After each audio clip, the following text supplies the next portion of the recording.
All right. Good morning, everybody. We are here early today, 8:19 a.m., Friday, May 31st. We're going to have PCE in about 10 minutes at 8:30, and we're going to see what goes on. So that's why we are here early today, to figure out what is going to happen today. Thank you all for being here. Exciting day in the markets. I mean, this is one of those PCE readings that if it comes in colder than expected, then we're probably gonna have a good day, and we're gonna have a strong Friday, strong end of May. It is the last day of May as well, so that's also really important to understand. And we're heading into June tomorrow, and we'll see where the S&P can end up. I believe the S&P is up about 3% month to date, or a little bit over in the high 2%. So what we get today is going to determine where the S&P ultimately goes and how the market interprets this over the next month. Thank you all for being here. This is what we're looking at for April PCE price index forecasts for today. So, I mean, most banks are expecting right here 2.6%, which is a median forecast. Remember, last month in March, headline PCE, and this is the core preferred measure by the Fed. This is what the Fed wants to see in terms of personal consumption expenditure. It's even more important than CPI to them. So this really matters. Last month, it was 2.7. Bank of America, Barclays, et cetera, Goldman Sachs. So the median average says, hey, this time we're going to get 2.6. Core last month was 2.8. The banks are expecting 2.75. And core services ex housing, which is a majority of the inflation we're seeing right now, 0.39 last month. The market's expecting 0.24. If we come in at these numbers, 2.6 on headline, 2.75 on core, and 0.24 on core services ex housing, I think the market will like it. Now, maybe the market doesn't run like crazy, but the market definitely doesn't need to have a reason to fall. The perceptual argument here is that if inflation on the PCE comes in either in line or slightly lower, which is what the projections look like, the market has the ability to continue to price in, because we're already pricing it in, but we can continue to price in a rate cut, maybe two. And if we do get that rate cut, obviously that's going to be very good for equities. The question is going to be, can we get that based on this report? The 10-year spiking right now. I mean, not spiking aggressively. It's actually down right now. It's down very slightly, 4.55. We were at 4.3 over the past couple of weeks. One thing I saw this morning that was really interesting, guys, look at oil. This WTI crude, this bad boy was $80, almost $81 yesterday.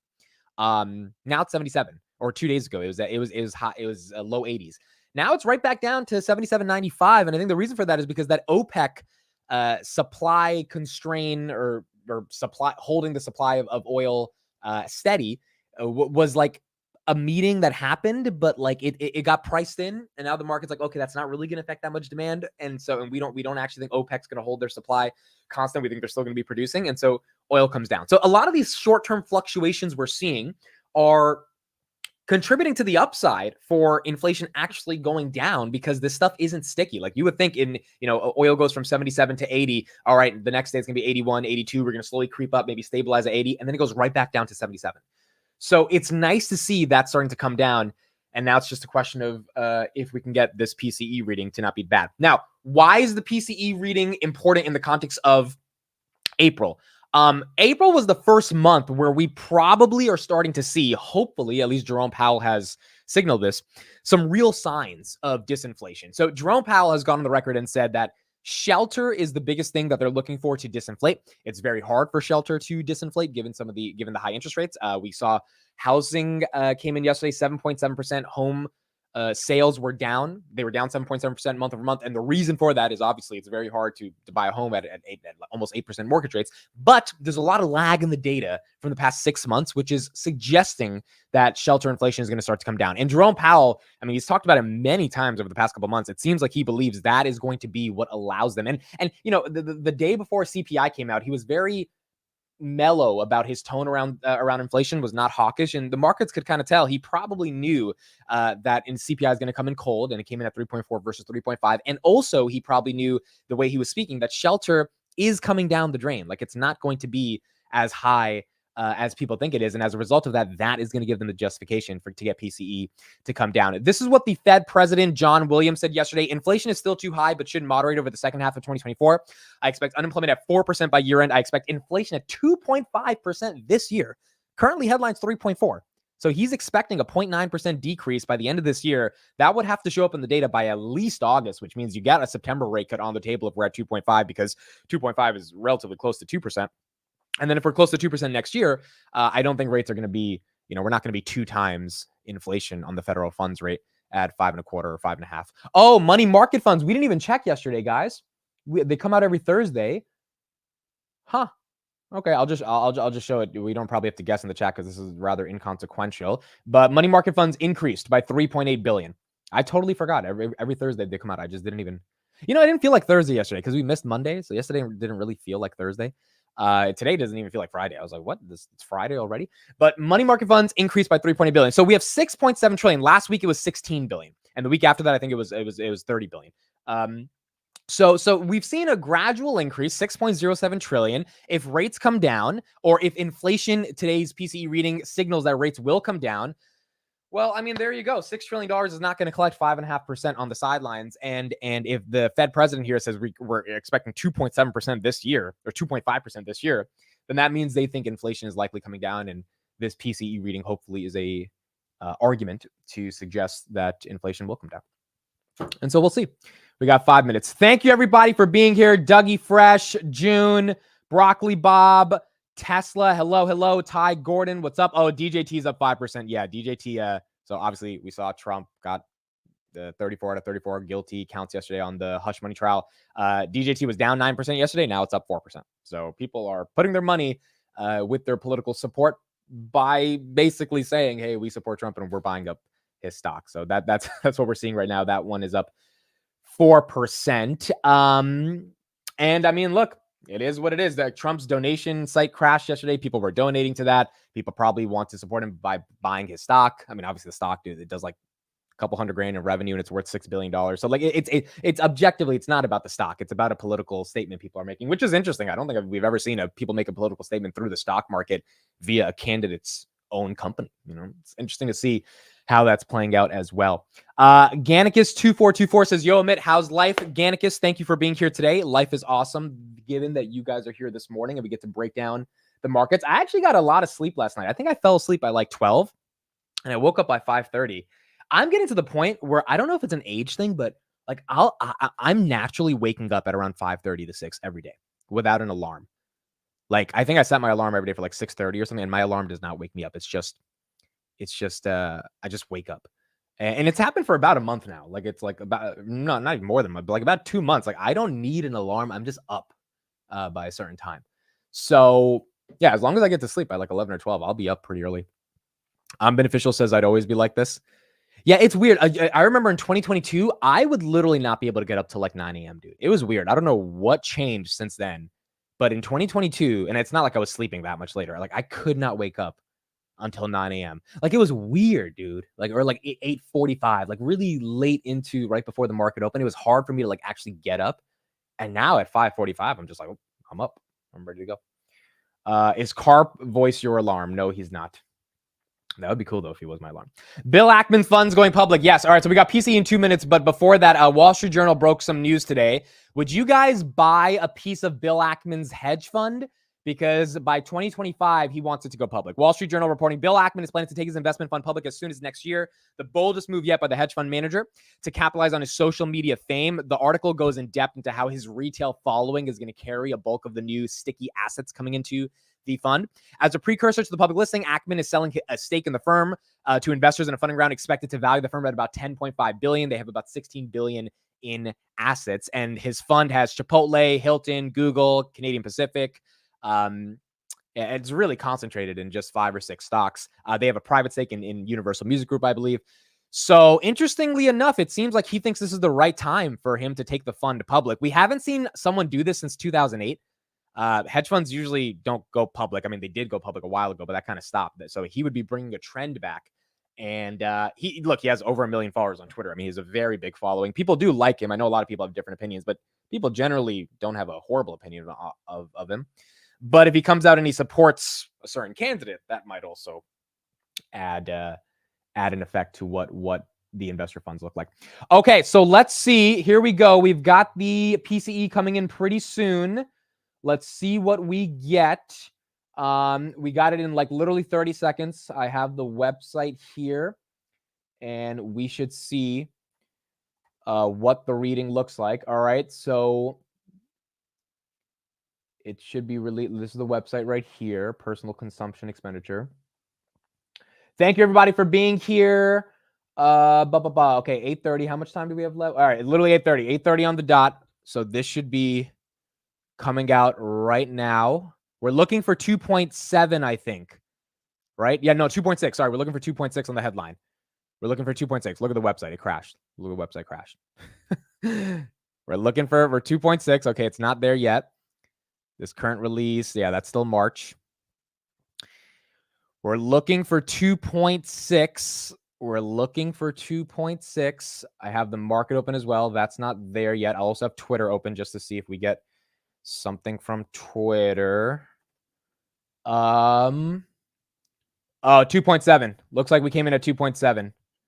2.7. That's what it looks like. 2.7. It looks like we got 2.7. On Twitter, it says 2.7. This website hasn't updated yet. Yeah, this website hasn't updated yet, but it looks like we got 2.7. Where market's up? Let me go to the markets real quick. We'll go to the I think it's headline 2.7, guys. That's in line with expectations. Where's the S&P? S&P's up. Wow, look at that, 0.24%. S&P is moving. S&P is up. Robinhood is now 2183. Celsius is up a little bit. DJT is up 5.5. Dell is still down 15%. S&P is up 0.2%. Palantir is up about 1%, 2193. Robinhood now is green, 2194. Nvidia, we'll get to the reading in a second. Nvidia is up another 1.7%. The pre-market's 1124, and the S&P is up. Okay, so it looks like 2.7 is what we got. So let me pull it up right here, the actual report. Yeah, PCE flat. So here's the actual numbers. Let's go to it. So here are the actual numbers, and I'll get to CNBC. PCE 0.3% month over month. Core 0.2%. So we expected 0.3, we got 0.3. Core 0.2, we expected, we got 0.2. 2.7 expected, 2.7 came in. 2.8 expected on core, 2.8 came in. So we didn't go down, but we didn't go up. We didn't go down, but we did not go up. And that's what we're looking at right now on PCE. That's why the markets are liking it right now. It wasn't bad. It wasn't super good, but it definitely wasn't bad. It was indifferent. And now if oil and shelter go down, then it's going to get pretty good, hopefully, for the month of May. A little bit down in the 2-year note. It had been at 494. It's now 491. Looking at the 10-year, 453. And I have here what it was. It had been at just down one tick. And I'll take a look at the Fed Fund futures for a second here. That'll tell you really not much change here. Still at 12% for July. Call it 51% for September. Guys, the story here has been the market has really baked out almost really 2 cuts this year. Now it looks like it's comfortable with just 1.5 is really where it's at for the full year. This is a market that earlier had been forecasting 6 rate cuts, now down to holding on to 1 and getting rid of 2 here. So pretty much in line. This idea, I think, that we had this spike in January through March, and it seems to have eased off, I think is a story that remains intact. Yeah, Steve, I wonder how many months of this we need to see. Would you say this is 1 month so far that you can kind of put into a tally? We've got Fed presidents who are speaking, saying they want to see at least 3 months, maybe more. Yeah, I've been describing this as, trying to a referee in a wrestling match where you go 1, 2, and then the guy gets up again. That's what happened in January, February, and March. I think this is 1. And Waller told me 3 to 5. Which was a little bit hawkish on the 5 number. I think it depends, Becky, on the magnitude of the decline. If you get bigger declines, you start printing 0 1s, well, maybe it's 3. If you're doing 0.2, and I've got to see if this was 0.26 or 0.25, why the year over year didn't fall by a tenth, but we're talking about tenths. Becky, I think there's an argument here that the Fed is kind of, I don't know how to put this, but maybe losing the kingdom for a horse, so to speak, or maybe just being a little bit too orthodox about the 2% inflation target, in the sense that if you look at the harmonized consumer price index, which is the same one relative to Europe that they use, Europe's ready to cut. Europe is satisfied with its 2.4%. That's exactly what it is in the U.S. So I'm just wondering if the Fed is being a little bit orthodox here because of the whole problem with the housing numbers not. So markets are up, guys. Markets are up. Markets are up. This is everything came in line with expectations. Robinhood back above $22 in the pre-market, $22.10 right now, 22.07. Celsius is up 0.32%. S&P 500 0.32%, 524 on the S&P. We ended 0.66% down yesterday at 522. Nvidia, look at that, up 2%. Nvidia almost back to all-time highs, 1,129 on Nvidia. Ulta Beauty is up 8% in the pre-markets. Elf is up a little bit. Palantir at 3 cents away from 21.97. Faraday Future is up 15%. Bitcoin, that one should be going up if inflation's coming down. Bitcoin needs liquidity. That means you need rate cuts. Rate cuts give you liquidity.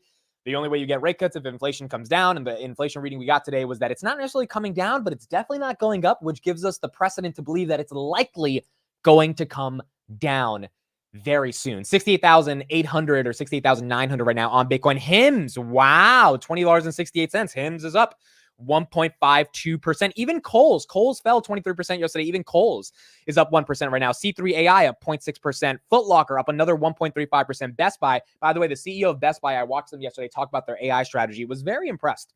A really awesome CEO breaking down what they believe AI can be as a catalyst for their business. They were up yesterday about 13%, right now down slightly in the pre-markets. Dollar General's up 1%. PayPal's up 1%. Tesla is up 0.72%. Chewy is up 0.5%. Where's Dick's? Dick's is up 0.37%. Abercrombie & Fitch is up 1%. Robinhood now $22.08. S&P 500 524. PCE reading came in pretty much in line. Where's the crypto stocks? Let's look at those. Coinbase is up 2%. CleanSpark's up 3%. Ethereum trying to push 3,900. Marathon's up 2.45. Riot at 1030. Hut 8 Mining at 2.2. MicroStrategy, look at that, up 3% of the day, 1588. And then you got Bitfarms here at 229. Not bad at all. Bitcoin, 68,924. Inflows on the Bitcoin ETF were really good yesterday. The 10-year right now is down. So we're seeing the 10-year here at 4.53. 4.53 is down about 0.24% or 0.024%. And then the Bitcoin ETF inflows outside of ARK, which for some reason, ARK lost $99.9 million yesterday. I don't know what happened, but it looks like a lot of ARK investors, at least the ARK Bitcoin investors, got a little annoyed and they sold. But Fidelity brought in 119 million and Bitwise brought in 25 million. So we had net inflows of 48 million. We haven't had a net red day since May 13th. And maybe even a little bit before that, because this chart doesn't go up that much higher. But I mean, we've had pretty good days on the Bitcoin ETFs. And if that continues, again, you take 48 million divided by around 67,000, we are eating up much more than the supply of Bitcoin that are created every single day from the miners, which is at 450. So it's not bad at all to see what's happening there. Where's CRM? Salesforce had a rough day over the past couple of weeks. Salesforce is up about 1% right now. It was down 20% yesterday. It's up. Path, let's look at Path. Path is up a little bit as well, 12.18. Path is up 0.91%. So, SoFi. Let's look at SoFi as well. SoFi is up 0.43%, 694. So regardless of how bad the stock's been beaten up, Path, CRM, etc., interest rates coming down is a catalyst for everything. And that matters. And so if we get that rate cut this year, that will cap off a very strong bull run by the end of 2024 and maybe lead us into another year of the bull run in 2025. But we're going to need that rate cut to see how this plays out. Donald Trump's company, DJT, is up 5% right now in the pre-markets as well. Where's Dell? So Dell had a rough day yesterday as well. Wow, Dell's not up. So Dell's down 15%. One of the analysts at Bank of America who issued that $180 price target, he said AI is a long story and focus on the margins on the price collapse of Dell yesterday. So usually a price target tends to be a year out. So it's not like he expected it to go to 180 yesterday, even though it did before it fell. So Bank of America is still very bullish on Dell. And then Snowflake right here, still down in the pre-markets. Let's take a look at the SaaS companies to see how they're doing. All of SaaS in the pre-market. Zscaler, they had a good earnings. They're up 17%. Intuit still down. ServiceNow's up a little bit. Adobe's up a little bit. MongoDB still down 23%. Atlassian's up a little bit. Salesforce up a bit. Oracle up a bit. Confluence down. Snowflake's down. Datadog's down. And then Palantir up 1.43%. Palantir now above $22. We'll talk more about the new Palantir deal that we got yesterday. But Palantir right here above 22 right now in the pre-markets of 1.47%. GitLab as well. They have earnings next week. They're up 0.64%. And then Twilio is up 0.28%. as well. So that's what we got going on right now in the stocks. If you're just joining, every reading came in line for the PCE, and that's why the markets are doing a little better right now. S&P 500 now, wow, up 0.39% on the day. Let me just share the numbers again for those that are just joining. By the way, who's had their coffee this morning? Who's had their coffee? I've got my caramel latte from Dunkin' with me. You know, I ordered it this morning and I drank it. I took a sip of it. I was like sitting at Dunkin' Donuts. I was just on my phone for a bit. I didn't take a sip for like 10 minutes. I took a sip and I was like, this doesn't taste like a caramel latte. And then I took another sip. I was like, this is weird. Then I took the lid off. I was like, yo, this is a coffee. They gave me a coffee. And I had to go back and I was like, guys, I don't know how to drink coffee. Can I please have my latte? And they replaced it. But I was like, oh, this is what coffee tastes like. Interesting. US PCE 0.3% month over month. That was expected. PCE core 0.2%. That was expected. PCE headline 2.7 year over year. That was expected. And then PCE core 2.8%. That was expected. Shelter's going to come down. Oil's coming down already. For May, oil's been down for the majority of the month. We think shelter's coming down in May. That means we're going to likely see May PCE start to come in lower. And if that 2.7 gets closer to 2.5, maybe we see that rate cut actually coming out. So let's see how that plays out. Let's go back to CNBC and then we'll keep going from there. Filtering into the inflation. So technical I'll bet difficulties he trying has to some get that thoughts on before. this. Yeah. What do you think about whether the economy is restrictive at this point or not, Rick? I think there's some very important information here. I think the market, of course, is looking at the two numbers on income and spending on a month over month. And once again, playing the annualized basis game. But here's what I see. I see real spending down a tenth. Okay, so it's down a tenth, but it was down 0.3 in January. So we've been there, done that. And obviously any negative numbers are a good one. But real personal spending adjusting for inflation gives us a view of the consumption kind of index of the consumer. And it slowly is deteriorating. The year over years at 2.7, 2.8 that remain, to me, there's a stickiness there. And once again, whether it's, the verdict yesterday, the fix is in on this, in my opinion. The fix is in because we continually get these leanings by many officials that, we're closed. We need to wait for that last mile. The reality is we could look towards Europe. We could look towards a lot of numbers. Their inflation is coming back up again right in front of the meeting for the ECB who's contemplating cutting rates. Every major economy central bank wants to find any reason they can to cut rates. Now, I know there's some hawkish talk out there, but there's been hawkish talk all along. These numbers and what the market's doing, in my opinion, don't necessarily jive. It doesn't mean the market's wrong. The market, of course, is looking at every possible permutation of today's data through a lens to keep the party going. And I think the Fed has conditioned the market to do that. But I do think that there's going to be a pushback here. And if I was a trader, I would look past some of the positives on the month over month and look at some of the stickiness. And the real decision here is as we approach $1 trillion to service our debt, are we going to look at current monetary policy as aiding or abetting some of that spending and some of the sticky issues with regard to stuck inside the economy? Are interest rates going to combat that at all? The entire process of this blunt tool is under review, but we seem to gloss right over that, looking for excuses to ease. I personally don't see any. So you don't see a cut coming, or you don't think a cut? All right. So, I mean, look, at the end of the day, the Fed is going to have to cut if they feel inflation's coming down. Like, they are not going to allow interest rates to be 5.5% if inflation is at 2.5 or getting close to 2%. You're not going to have 2 times the Fed funds rate for that long because you are going to cause a recession. They caused the inflation problem by saying inflation was transitory. I hope they're not going to make the same mistake again. So regardless of what he's saying, if we get low inflation, we are going to get a cut. And that cut inevitably is going to happen, hopefully, later this year if inflation continues to come down. Robinhood right here, $22.14. So that one is up right now. Robinhood had a pretty good day yesterday. Robinhood above $22. I looked at it. I think it caught my attention. Well, we on the market open, we saw it go to 22. Then it fell below 22. And I was like, all right, we'll see what happens. Then it just blasted through 22. And it actually maintained 22 for a good part of the day. I think investors are figuring out when it comes to Robinhood, look, like there is a real growth story here. There's a real catalyst. They had 2 conferences, for those that don't know, 2 investor conferences. If you just go to Robinhood events if you just type it on Google, you'll get to the link. And they have these webcasts where you go to like Deutsche Bank or JP Morgan's tech conferences. And Steve Quirk, the chief brokerage officer, and then Jason Warnick, the CFO, did 2 conferences in the past week. And I didn't finish listening to the CFO today, but I was listening to him this morning, and basically he said, look, man, like the reason we're growing is because people like using our product and we're really investing in our marketing. And one of the core things he said, which really gave me a lot of encouragement in what Robinhood is doing, is he said, we're very data driven. Like the reason he said they didn't roll out the credit cards yet to 1 million people. I know everyone's like super upset. Where's the credit card? All that stuff. Me too. I want my credit card right now as well.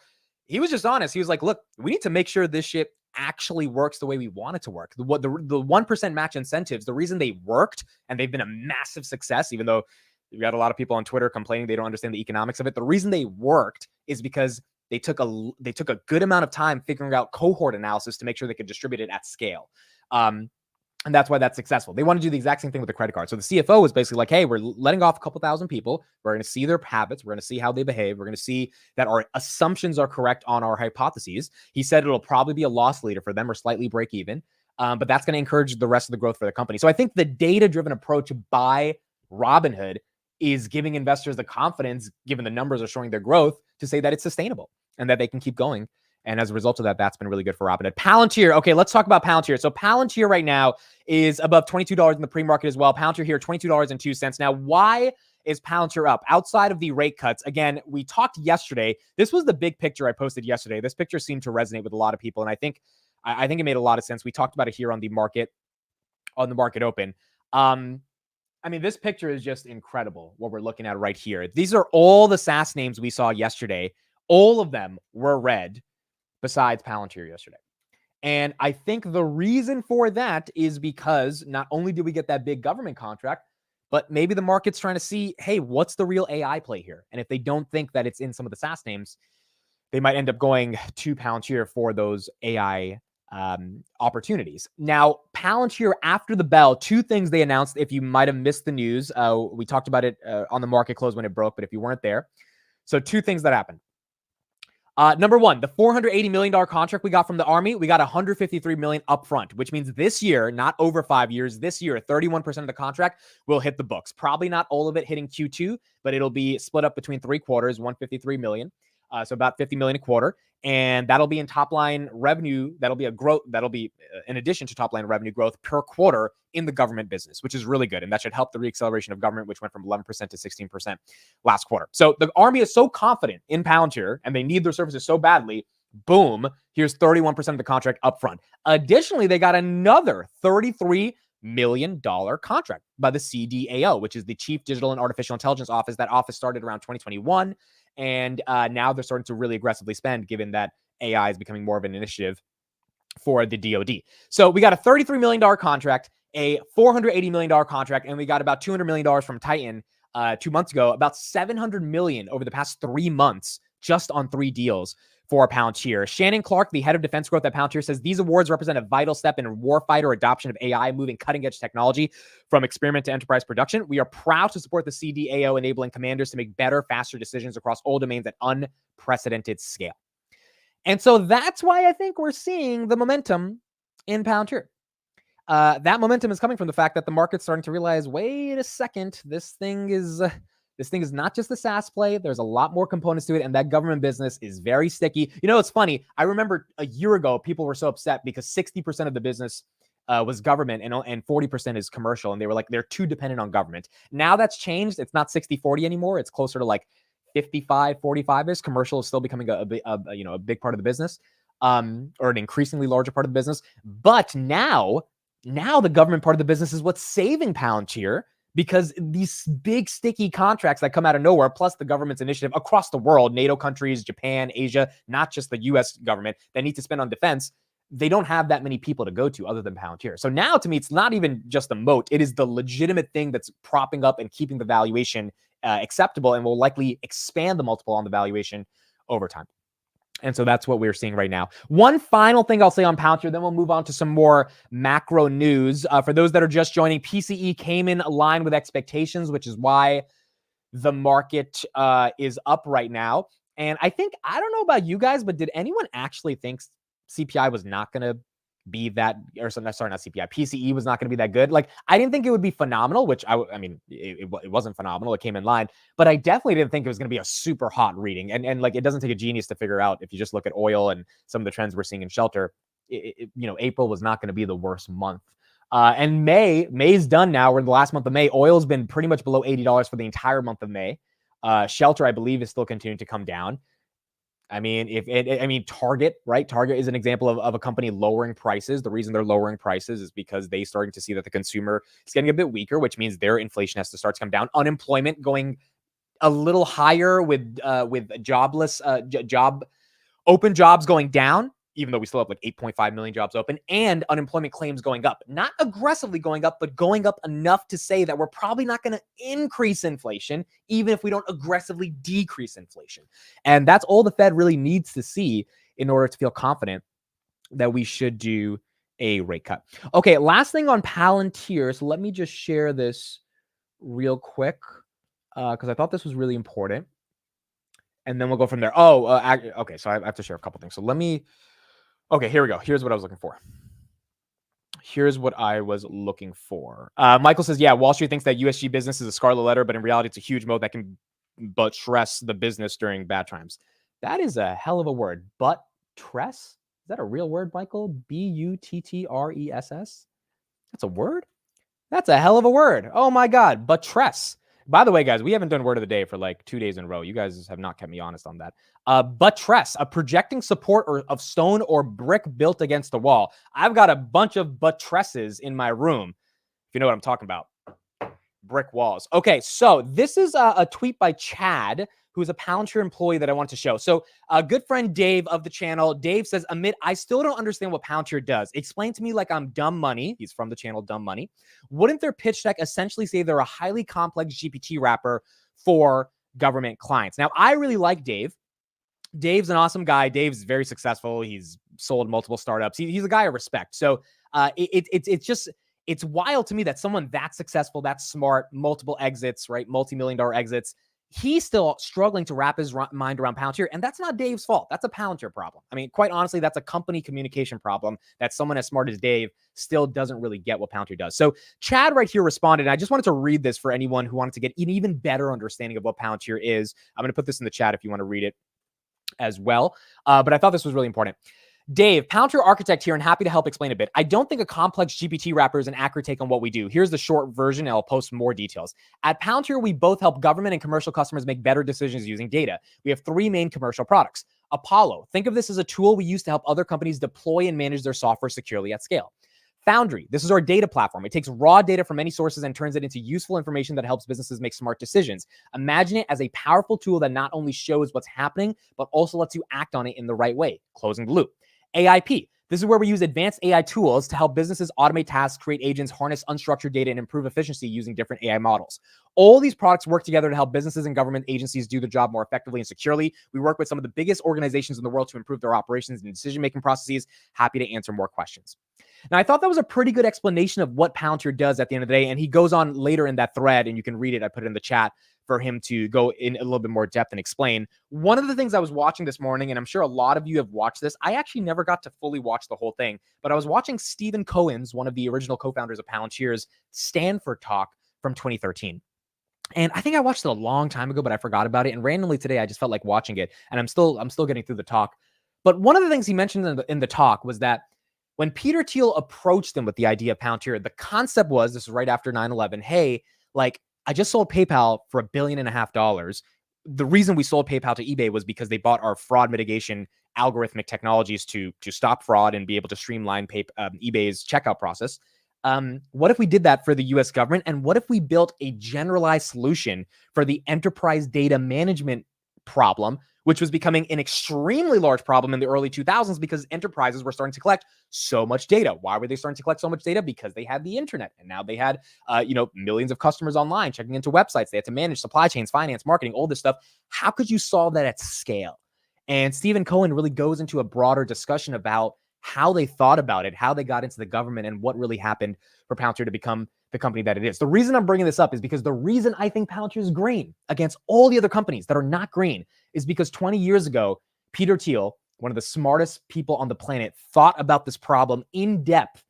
And he went to some of the smartest people that he knew, and they tried to solve this from first principles for the government, the hardest client in the world, and then solve it for actual corporations. And as a result of that, after the past 20 years, they built a product to the point where they could release AIP almost instantaneously because they had worked on what really makes AIP powerful, which is Foundry, the ontology.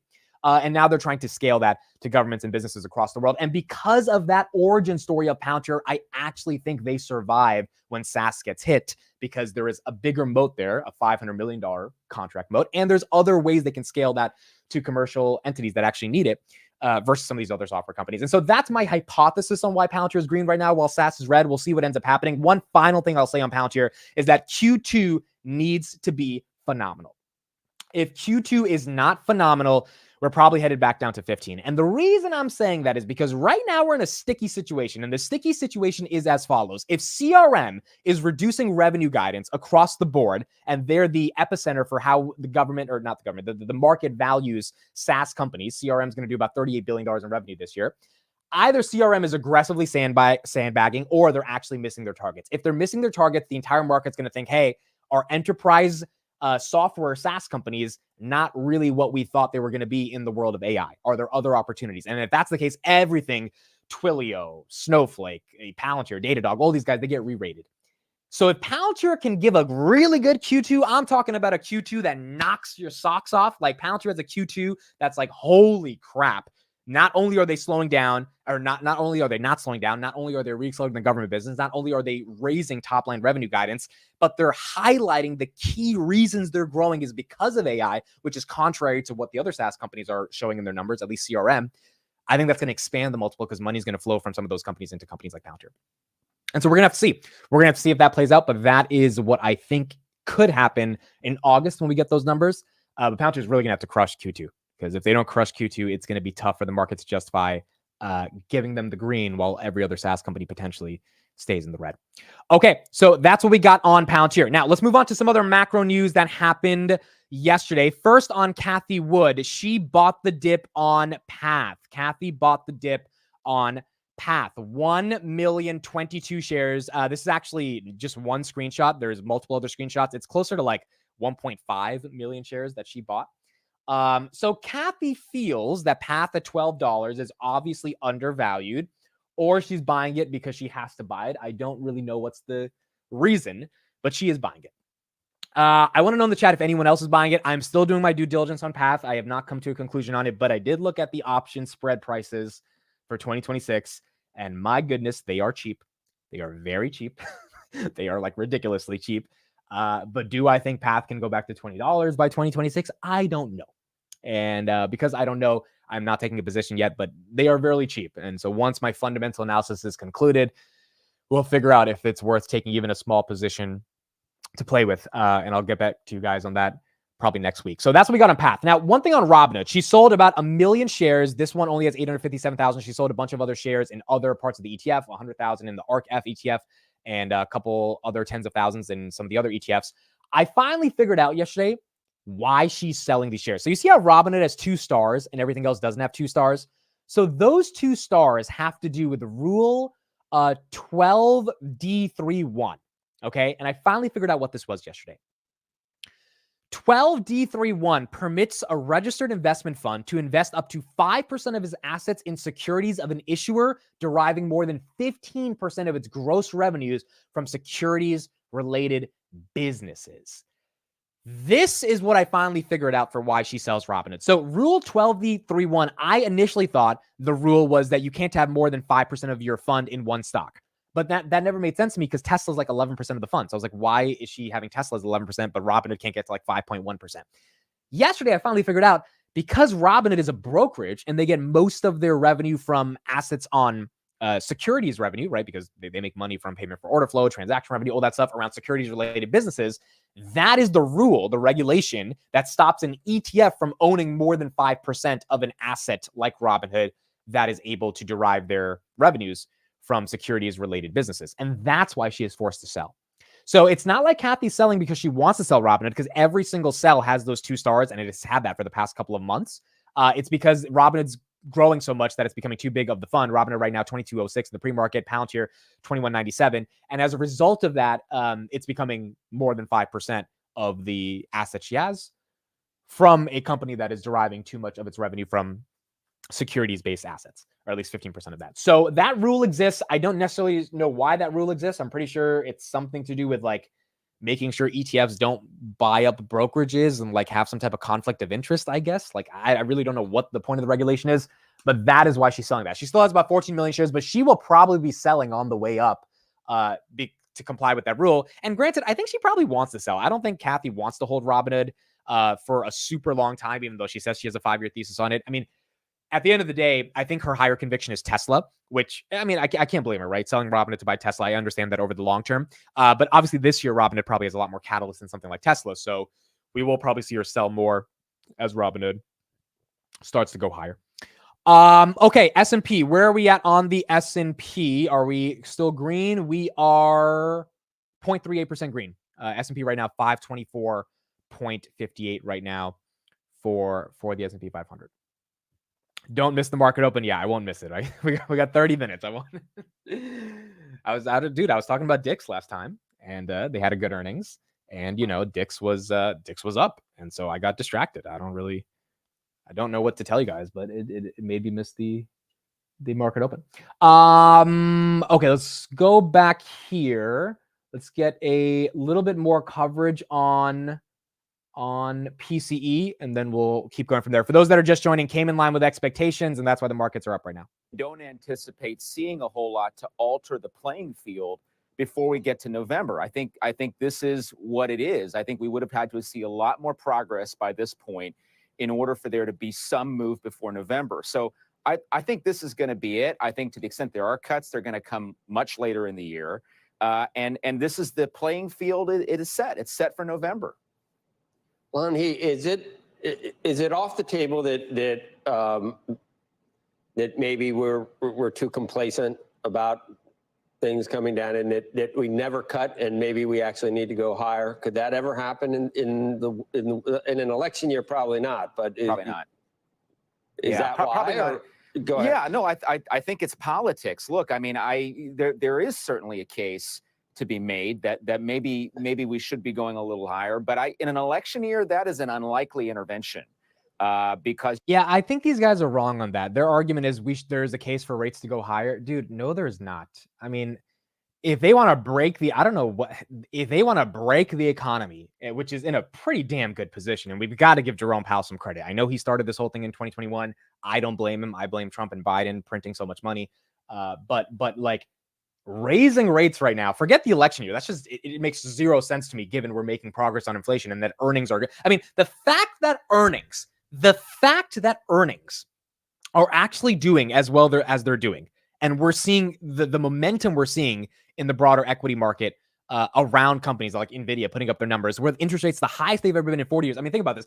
Nvidia is putting up record numbers, even though most companies have the cost of financing capital is so much greater than it was before, but they still need their products. And therefore those products are still creating more demand and tailwinds for the entire industry during the highest rate cycle. I mean, you could not have asked for a better story than 2023, 2024, where the Fed has to raise rates. There's no question about it. We had to raise rates because inflation was damn near 12, 15% back in 2022.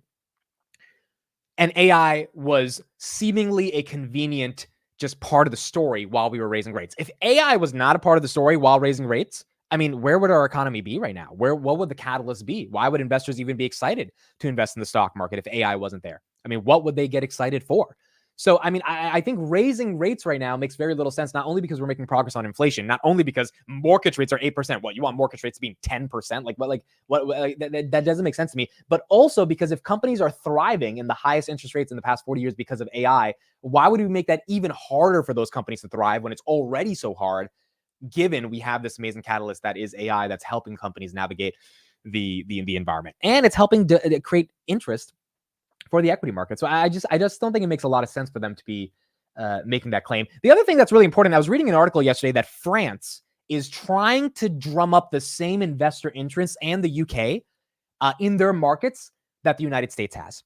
And it was a really fascinating article. The article basically went in depth around how the France and the UK, they're trying to create initiatives, organic sort of marketing initiatives to get people to be excited about investing in their markets.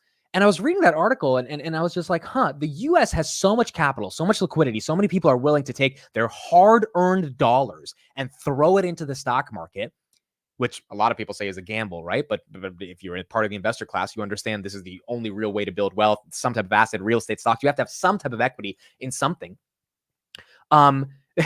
Like this article is talking about how France and the UK, that they can't get people to believe that this is a real thing. Everyone, like the majority of people in those countries, think it's a scam to invest in the markets. And so we are so lucky to be in the United States. We're in the highest interest rate cycle we've seen in 40 years. People are still buying freaking Nvidia at $1,130. I mean, like what other, like, it's one of the greatest countries in the world, one of the greatest economies in the world. The Fed should not mess that up by raising rates when people are still willing to pay these prices and these valuations because we have this growth. So it makes a lot of sense that America continues to be the leader. And the reason we're leaders is because we have vibrant markets that exist. How is Palantir different from MicroStrategy? Okay, so Palantir is a data analytics company. MicroStrategy owns a lot of Bitcoin. That is that is the core difference, player one. And so that's why MicroStrategy is attached to Bitcoin. What does PCE mean? Personal consumption expenditure. So it's looking at how people are actually spending and how much prices are affected based on what people have to pay for goods and services across the economy. Okay, let's go to Nvidia. By the way, I don't think I've ever had a baguette. So when I go to France, I'm going to have to eat a baguette. What are croissants and baguettes are what France is known for, right? It's croissants and baguettes. That's the part, or is it just baguettes? I have to try both. I haven't had a croissant in a long time either. Okay, so here we go. We got to talk about this Nvidia news. Nvidia, the US is slowing down AI chip exports to the Middle East by Nvidia and AMD. So this is actually why Nvidia was down yesterday. I didn't know this. I read this morning, and then I realized, oh, this is what tanked Nvidia. And when I mean tanked, I mean down 1%. And then Nvidia, boom, recovers this morning. So let's read a little bit from this. U.S. officials have slowed the issuing of licenses to chip makers such as Nvidia and AMD for large-scale AI accelerator shipments to the Middle East, according to people familiar with the matter. It's unclear how long the review will take, nor is there a concrete definition of what constitutes a large shipment, said the people, who asked not to be identified because the discussions are private. Officials are particularly focused on high-volume sales, the people said, as countries, including the United Arab Emirates and Saudi Arabia, look to import massive quantities of the chips used in AI data centers. In October, the Commerce Department added much of the Middle East to chip export restrictions that originally focused on China. That did put a little dent in Nvidia's revenue, but because they're growing so much, the China dent really didn't matter. That meant companies needed a special U.S. government license to ship cutting-edge semiconductors and chip-making tools to countries such as Saudi Arabia and the UAE. The goal is to give Washington time to develop a comprehensive strategy around how the advanced chips will be deployed overseas. According to the people, that includes negotiating who manages and secures the facilities used to train AI models, some of the people said.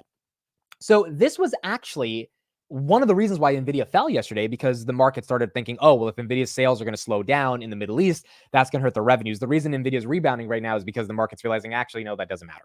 I don't know how much of the Middle Eastern revenue or Nvidia's revenue is Middle Eastern, but it's probably a minority similar to China, given how big Nvidia is everywhere across the world.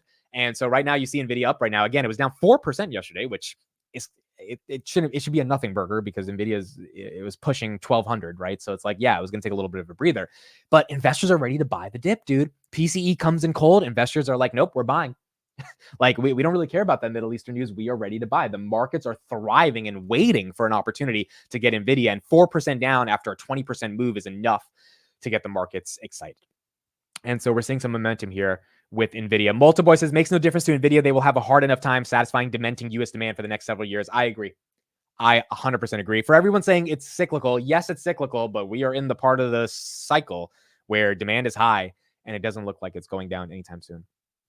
Oh, France is known for escargot. That's correct. I've had escargot like a couple times. I've been to some fancy steakhouses, and I went to a steakhouse in Vegas where I think I had it for the first time, and then I had it again in DC when I was there a couple weeks ago.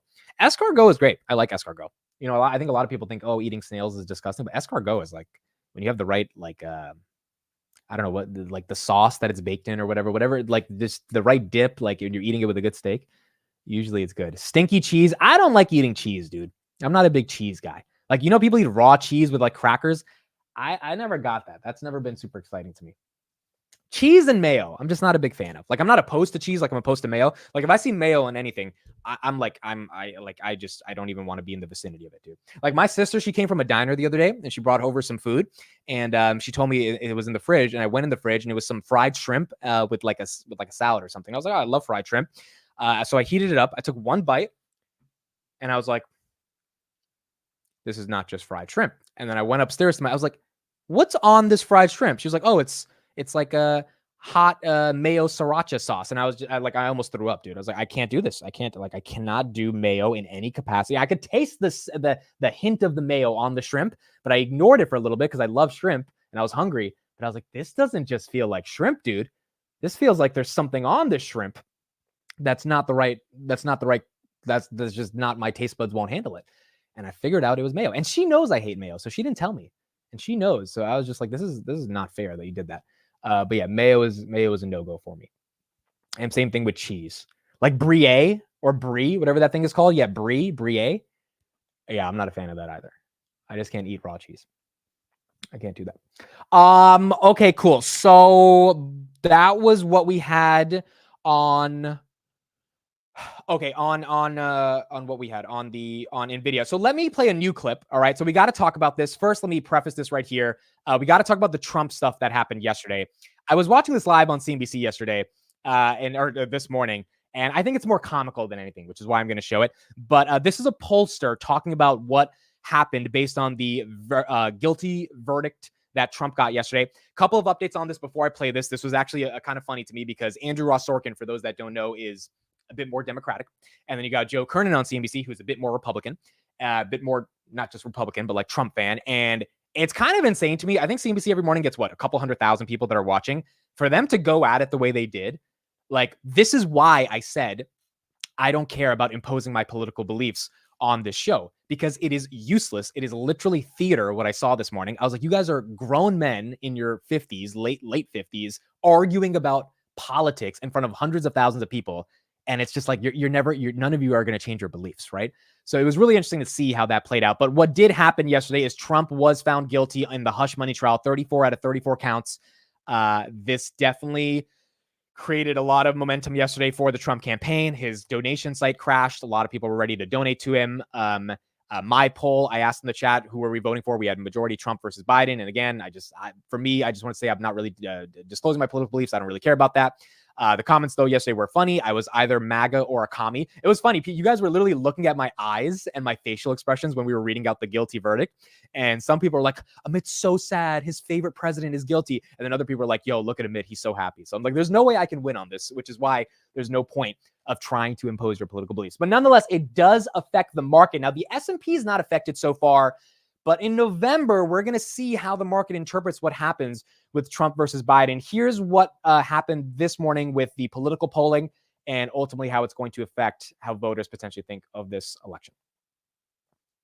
The first former American president ever to be convicted in a criminal trial, but it's unclear whether it could impact voters in November. According to the latest polling, nearly 3/4 of registered independents said a guilty verdict would make no difference to their vote, suggesting that any change may not be enough to alter the trajectory of the presidential race. Joining us right now is Frank Luntz, FIL Inc., and Jeff Horowitz, Hart Research Partner. Good morning to both of you.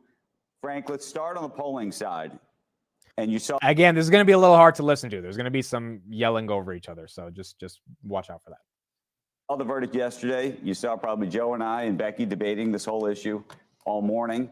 Does it have any impact? And not does it have an impact across the country, but do you think it has an impact on the independent-minded voter, to the extent there are any left, in some of these so-called swing states? Yes, it does. And they aren't so-called. There's only 7 states that really can move in any direction. And roughly 4% of those state voters are truly swing voters. We took a look at them last night. You'll be reading about it in the New York Times. And basically, they thought the verdict was correct. They do not want Donald Trump to go to jail. It did give some doubt to these undecided voters about supporting Trump. We saw the tiniest bit of movement, but this is May. The election is in November. It was not significant, even though 34 counts of guilty, even though he was found guilty in every single one of them. The reaction, the voice of them was, should this have even gone to trial? The fact that it went to trial, was it a fair discussion of all the issues, which most of them thought that it was? I don't believe that this case is going to change the outcome. I don't believe that this case is going to be significant on the 6th of November. What I do believe is that Donald Trump raised so much money off of it. And I also believe that we're more divided now, more angry now, more polarized now than we have ever been. And I don't know how we're going to come back together after Election Day. Jeff? So look, we are hours after this verdict. What we do know is that Trump was found guilty on 34 felonies. That is very significant. That's never happened before in the history of this country. So we don't yet know how this is going to play out. I do agree with Frank that there are indications that voters in the middle, those voters who are up in the air, do care about this. Now, it's not a matter of most caring. It's a matter of on the margins, who cares and how they're going to move. In our NBC polling in January, it was then a hypothetical question. We did ask voters if they found if Trump was found guilty, how that would impact them.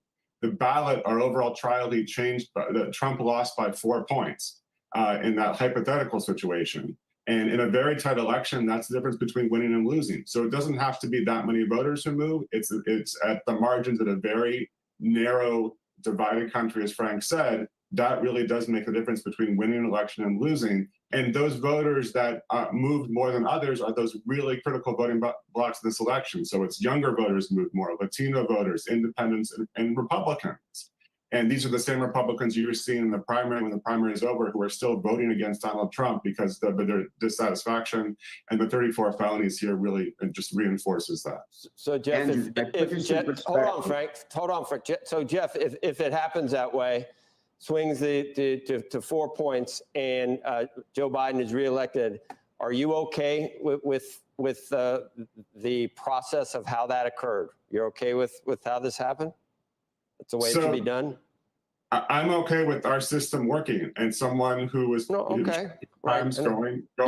You know what I'm saying. And there are varying opinions on it, but so if Trump would have won if this didn't happen, and he doesn't win because this did happen, and people say, you see that reasonable people disagree that this. Well, there's some this people looks who, like but this looks like a 2016. This looks like a banana republic. This looks like a banana republic, and it looks like a weaponization of the justice. This would not have happened to anybody else, and it would only have happened in New York with Alvin Bragg, with the judge that was, obviously contributed to Joe Biden, and with 12 people from. You're going to impeach. You're going to impeach the honor of 12 independent jurors who were chosen during voir dire.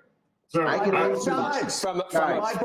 a county where Trump lost by 85 points. By 85. I am not the jury, the judge. The DA, not the jurors who chose. They had no choice. It's wild that the guest is trying to stop the host from arguing, right? That's like kind of insane. They had no choice. They had no choice after the judge's instructions. Guys, go ahead, John. We did 2 focus groups. Last night we did 2 focus groups. And actually, you're going to be bothered by this, but both of you are right. The public does believe the Justice Department. I love how Becky's laughing at the back. She's just like, "Yep," just like they're both arguing a useless fight. Weaponized its ability to get involved in a problem like this. They do believe that our judicial system has now been weaponized, but they also believe that Donald Trump was guilty. So you can have both of those. And no one wants him to go to jail. Nobody wants him to be punished. They think that there are other challenges that are more serious. But Guilty I want of to what, emphasize. Frank? Hold on, Guilty hold of on. guilty of what? Guilty of what? Guilt that he did something wrong. They believe that he paid All right. someone. Well, But that's since 2016. He's done something wrong every day, according to most Democrats. You're going to get a chance to read the entire transcript in Sunday's New York Times. I want to emphasize I might that not this see is that. not just an issue of whether someone went to Trump or Biden because of what happened. This is also an issue of turnout. What I've tried to emphasize is that the opposite of love isn't hate, it's indifference. What you could have among these undecided voters is simply a decision. I don't like Biden's age. I don't like Trump's behavior. I don't believe RFK is an alternative, so I'm not going to vote. What I believe is going to be the final outcome here is that these 4%, and it's a tiny sliver, but a whole lot of them are going to stay home. And so it's going to be whoever drives their turnout ends up winning. Okay, Frank, based on that, though. So, I mean, yeah, look, politics is messy. A lot of people are divided right now on what happened yesterday, but it is what it is. That's how it ended up going down. We'll see how that plays out. Palantir right now, 21.91 in the pre-markets. DJT is up 5.8%, so people are obviously buying the stock, showing their support for Trump. It was down 9% yesterday. Right now, up 5.7%. SoFi, 696, up about 1%. UiPath, up about 1%. For those that are just joining, inflation came in not cooler than expected, but not hotter than expected. We had a print that was in line on every single number. And so that's why the market is doing okay right now in the pre-markets right here. So here we go. This is what we got. US PCE, 0.3% month over month expected, 0.2% core expected, 2.7% year over year expected, PCE core, 2.8% expected as well. And that's what we got going on. So it's going to be interesting to see how this plays out. The most important thing we needed was PCE to come in lower. That's what we needed to see. Nvidia right here, you can see already up 2% in the pre-markets, and it came in lower. That's what we needed. That's what happened. As long as that continues to happen, we're going to probably see some more momentum. Again, yesterday was a really interesting one. If we look at the earnings we had yesterday, Marvell is down in the pre-markets. Palantir's up. Asana is up 13%. Gap, they had a great earnings. They're a close retailer. They're up 23%. MongoDB, that one's still down 23%. So that one, similar to Salesforce, just got absolutely hit. Zscaler's up 17%. Ulta up 10%, following Elf. Elf had good numbers. Ulta really didn't have good numbers, in my opinion. They're growing like 3% year over year. So I don't really know why they're up, but I guess the market feels they will still catch tailwinds along with Elf. And then you got Dell, that's down 15%. Now, the main reason I believe Dell fell, from my understanding, and I want to actually pull up their numbers right now. Let me know in the chat if you're in Dell or if you got into Dell earlier this year. The main reason is margin expansion is not as aggressive as the street thought it would be on this quarter. Now, they think it's going to happen, but they don't think it's here yet. So as you can see right here, first quarter revenue, $22.2 billion, up 6% year over year, which is good, but it's interesting that the stock is up 120% and they're growing 6% year over year. So the street's obviously pricing in future growth. And the question is the street crazy? Are they really drinking the Kool-Aid here about Dell and Nvidia? Or are they right and the margins are going to start to expand because the networking solutions and IT infrastructure they provide for these servers in the context of Nvidia is going to continue to go higher and higher. CFO of Dell says, we again demonstrated our ability to execute and deliver strong cash flow with AI continuing to drive new growth. Revenue was up 6% at $22.2 billion. Services and networking revenue was up 42%. Now, on the earnings call, they mentioned the word decline 5 times, and that was also not very good for Dell. That was when you could see the stock started to fall because, as they mentioned, decline. And a bunch of SaaS companies yesterday, including Mongo, said that they expect their full year revenue to necessarily not be as high as they thought of it before. That decline means guidance will be lowered a bit. But the street's still betting that margin expansion is going to be what really helps them. Vice Chairman and COO says no company is better positioned than Dell to bring AI to the enterprises. Servers and networking hit record revenue in Q1 with our AI optimized server orders increasing sequentially to 2.6 billion, shipments up more than 100% to 1.7 billion, and backlog growing more than 30% to 3.8 billion. This is the only sentence I think matters if you're trying to understand an investment thesis on Dell. So I'll read it again. Server orders increased sequentially to 2.6 billion. Shipments are up more than triple digits, 100%, to 1.7 billion. And then backlog, which is all the orders they have to fulfill, is growing more than 30% to 3.8 billion. I mean, if you believe margin expansion is coming and the server business is seeing ridiculous amount of demand, obviously because all these enterprises need servers, and those servers are happening because of the GPUs. The GPUs are because of Nvidia. That's where the Nvidia Dell link becomes obvious. That's your thesis for Dell. Now, the problem is the stock, if we just look at it right here, year to date, it's up 127%. And like even after being down 15% yesterday, it's still up, or it'll be up like 115%. It's going to, you know, it's up more, it's up triple digits this year. Over the past 1 year, it's up almost 300%. And over the past 5 years, it's up 500%. Dell actually went public. I didn't know this. Let me know in the chat if you knew this. Did you know Dell went public in 2016? I did not know that, dude. I thought Dell went public in 1834, to be honest. I didn't know Dell was like, I didn't, dude, this company is so old. I did not know they went public in 2016. So they haven't been public for that long. It's only been 8 years. And so the stock has done a 12x since then. It's actually been a really good stock. But who would have thought, basically it was $12 in 2016. By 2023, it was 44. So it basically went up 3x over 7 years. And then within the matter of a year, it pulls off the other 9x, going up to 1,295% all time, because Nvidia spiked up demand for servers. And that's why people got excited. And so that's what we had on Dell. No, they bought back their shares and went private, then went public again. Ah, interesting. So Dell, that's what I thought, dude. It didn't make sense to me that Dell only went public in 2016. Let's ask Gemini. When did Dell IPO? June 1988. Okay, so that's what I thought. So they went public in June of 1988. About a market cap of 80 million, which in today's market cap terms is about 177 million.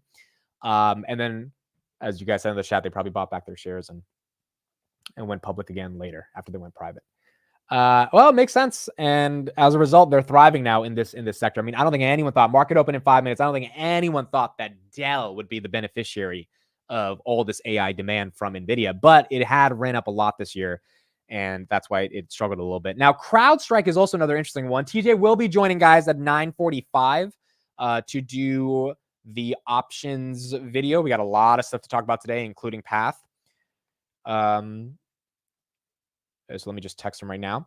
The one thing about CrowdStrike is they have earnings on Tuesday, and I think this is going to be one of the most important earnings. CrowdStrike's up 5% right now. If their earnings sucks on Tuesday, and I don't mean they just come in line or they slightly beat. I think they really have to beat for their earnings not to suck, for 2 reasons. Number one, Palo Alto already took a crap after they went up for taking the initial crap back in January. Then they went down again. So Palo Alto continued to show weakness in cybersecurity. CrowdStrike is not only a cybersecurity name, it's a SaaS name. And the market expects them to do about $5 billion in ARR by 2025. And JP Morgan raised their price target to $422 on CrowdStrike. CrowdStrike now at $330. They've really got to show that they are not slowing down, or cybersecurity is not slowing down, or else I think they're going to get hit with a lot of the other SaaS names. So that's going to be a very interesting one on Tuesday as well. So we'll be looking out for that one next week. Now, again, I am not, let me just say to everybody, I'm not going to be able to do the market open on Monday and Tuesday next week. It sucks, I know. I really wish I could, but I'm going to be in California next week for the majority of the week. You guys will find out why next week. But yeah, Monday and Tuesday, I'm going to miss it. Wednesday, Thursday, I will be there. And then Friday, I miss it as well. Or I think I miss it on Thursday. And then, honestly, dude, I think the only day we're doing it is Wednesday next week. Thursday and Friday, I think, are both hit. So it's going to be, actually, no, Friday's not going to be it. Friday's not going to be it. Friday will be good. So Wednesday and Friday, we do the show. Monday, Tuesday, Thursday, we don't. And I'll explain why next week, but we're not going to be able to do it. We're not going to be able to go live on Monday and Tuesday. So we're not going to be able to cover Dell earnings, or not Dell, CrowdStrike earnings lives, but that's one that I think everyone should have on their watch list, because that's going to be one that really, really matters when it comes to the SaaS sector not being hit as badly as it was before. And so we'll see how it ends up playing out. All right, we've got 2 minutes until this market opens. If you're just joining, PCE came in pretty good. Robinhood right here, 21.92. Palantir, 21.90. We're going to see how the market reacts to this as we open up. Now, we're falling a little bit. We were up 0.38%. Now we're up 0.24. Overall, it was a good print. We'll see how the market reacts once we open up. And then we'll keep going from there. Also, we haven't looked at GameStop over the past couple of days. GameStop right here is up. It was up 6% yesterday. It was up, I think, 20% for the week. Up right now in the pre-market. So GameStop, although it collapsed from like $80, it hasn't gone back to like $5, $6. It's actually holding on. And now market cap $7 billion. They have $2 billion in cash. I think they need to buy some Bitcoin, and I think this thing's going to explode if they even buy a little bit of Bitcoin, even 50 million bucks. I think the crypto people will get excited. But we'll see what they end up doing with this cash over the next coming months now that they have raised it. And we'll see where it goes from there. Can't you get Adam or Steve to stand in? I would love for Steve to try to manage a market open for 90 minutes. I would just love for him, dude, to try to do this. It would be the funnest thing ever, because I know Steve. He would, first of all, he would go on a rant on Pokemon. He would be triggered somehow to talk about it, and then he wouldn't stop talking about it. And then he would start talking about other random stuff. Like Steve would be awesome. I should give him the channel one day and just let him run wild. I know you guys would love it. People tell me Steve's voice is so relaxing. I actually agree. He has an ASMR voice. His voice is very calm and tame, and like it just makes you feel good. It gives you an eargasm. So, we got to have Steve back on and have him do a market open one day. All right, here we go. Friday, last day of May. Thank you, everybody, for being here. May 31st, 9:30 a.m. The stock market, once again, is now open.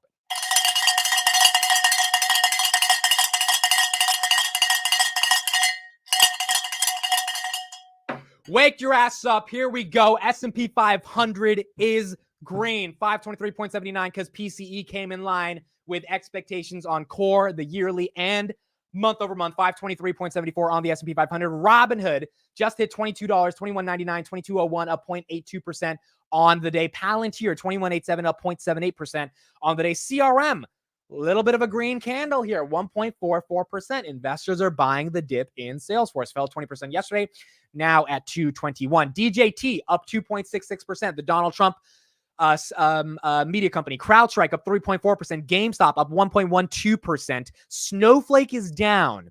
0.31% on the day. Dell is also down 16% after earnings. So Dell still down, not really getting any green candles there. Fell to a little bit of a green candle, recovering just a little bit, but still down 16% on the day. SoFi, 693. Path, 1223. Path is up 1%. Cathie Wood bought 1 million shares yesterday of Path. Look at Nvidia, 1.31%. So Nvidia at 1119 on the day. Celsius up 0.58%. ServiceNow, this fell about 7% yesterday, up 2% right now. Ulta Beauty up 5%. They were up 10%. Now they're up 5%. ELF is up just a little bit, 0.66. QQQ, the NASDAQ, 451. Bitcoin, not seeing a ton of momentum on Bitcoin as we got a good PCE reading, but we're seeing 68,579 on Bitcoin. Faraday Future up 12%. HIMS is down 4%. It was up, I think, 3% in the pre-markets. And the reason HIMS was up yesterday, the reason it went back from like 16 to 20, is because Goldman Sachs put out this report that the market for obesity and weight loss is growing is growing big. And as a result of that, it's going to become a very multi-$100 billion market. HIMS ended up being a GLP play now, along with Eli Lilly. And so that's why it went up yesterday. Best Buy down just a little bit. They had good earnings yesterday. Foot Locker, people are taking some profits. C3 AI taking some profits. KSS, Kohl's up about 1% on the day. Robinhood, 21.83. So we got a nice little red candle there from 22.05 on Robinhood at 21.82. Palantir, 21.95. CRM, 2.19. GameStop still 22.92. Where is Enphase? Is Enphase still at 130? Wow. Enphase is still at 130. Goodness gracious, Enphase still at 130. Not too bad. Enphase at 130. Costco had earnings yesterday as well. Costco basically came in line with expectations. EPS and revenue. I think revenue was a very slight miss or a slight beat at $58 billion, but EPS was fine. 806 right now on Costco. It's down 1%. Costco has already up how much this year? Costco stock, I think, is up 15%. Year to date, Costco is up 23%. So Costco dipped to about 736 in March, and since then it's been really good. So Costco, big winner this year as well, and that's good to see. They did $58 billion in 90 days. People are buying stuff at Costco. Sales aren't necessarily weakening. Now I have to go through the transcript. The Costco transcript is always good on earnings. I suggest everyone should read those because their CEO really talks explicitly about disinflation and inflationary trends that he sees. They were the first to talk about disinflation in July of 2023, and they were right about it. So we're going to be looking at Costco's earnings and seeing what they have to say. And if they think, inflation continues to come down, then that's a good sign as well for markets. Robinhood back at $22.01 on the day. Vlad did tweet yesterday. He tweeted one word. The word was accelerate.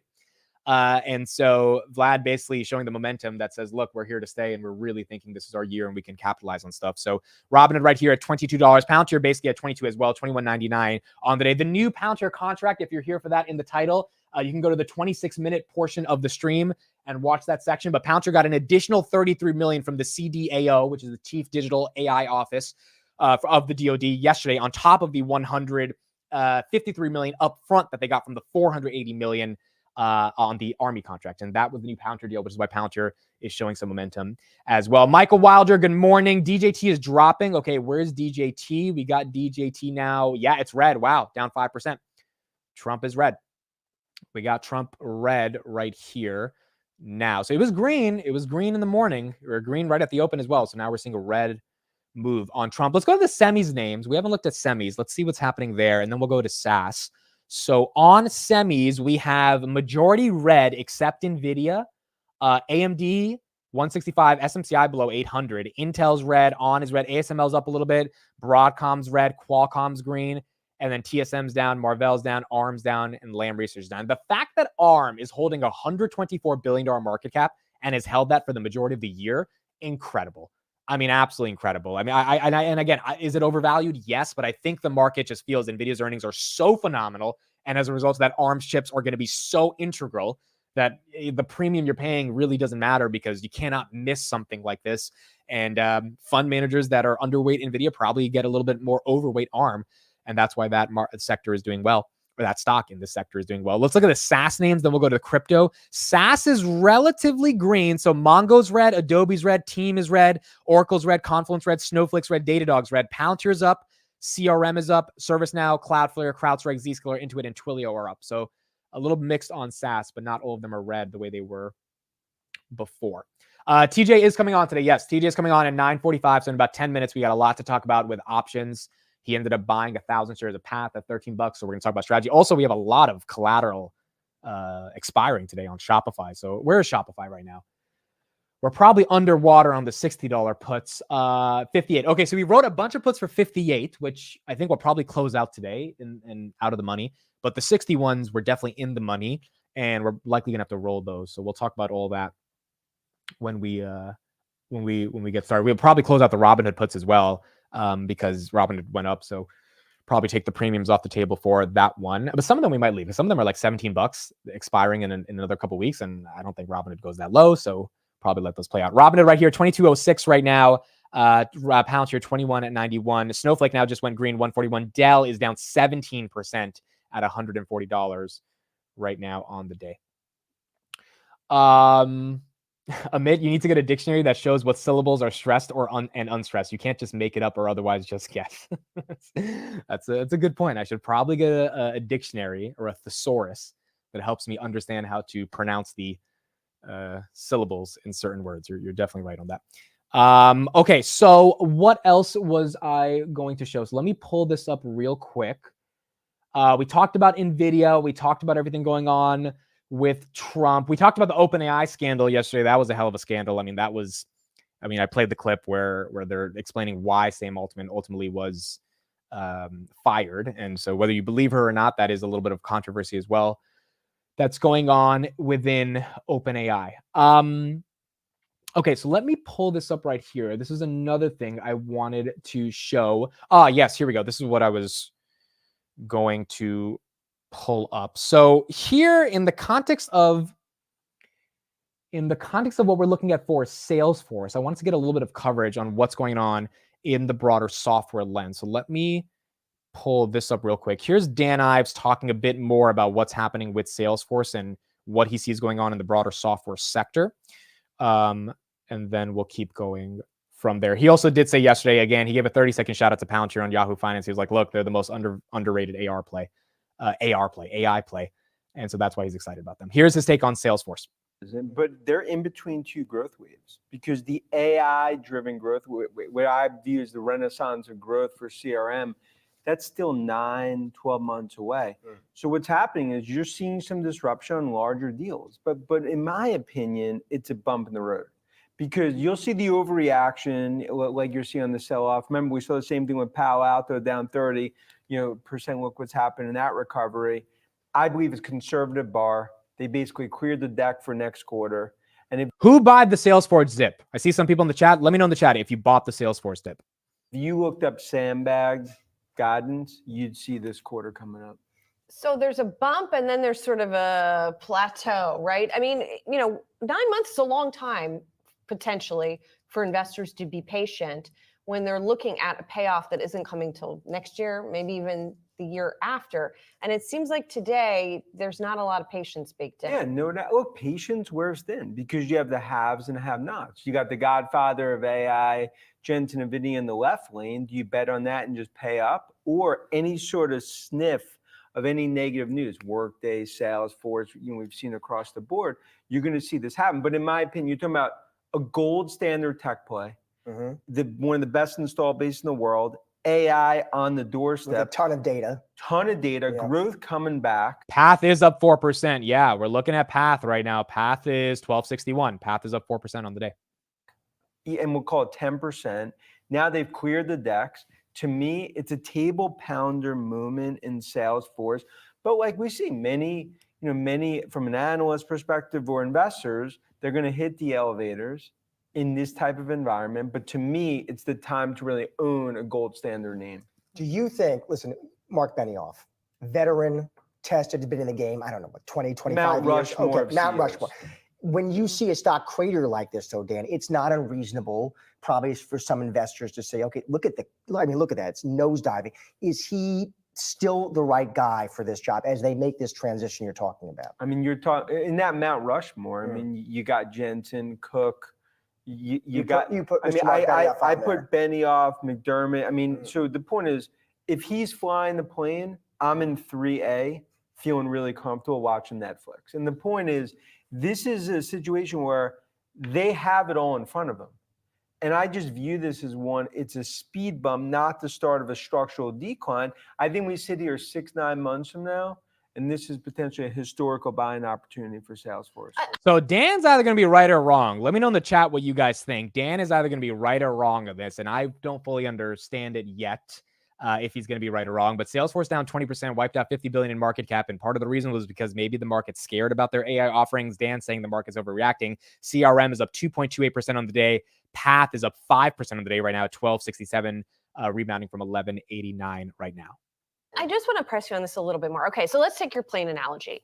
It doesn't matter how good a pilot you are if the turbulence is bad enough. And they kept saying on the call over and over again, measured buying behavior, which is code for our clients are not spending as much, right? They're in a retrenching environment. So even if Salesforce itself is in a transition and things are going to get, it's going to get the company in a better place 9 months from now, what's to say that the buying environment is going to be any better? And just to continue on that point, it would be going through 30 minutes of turbulence, knowing you're landing in Kona.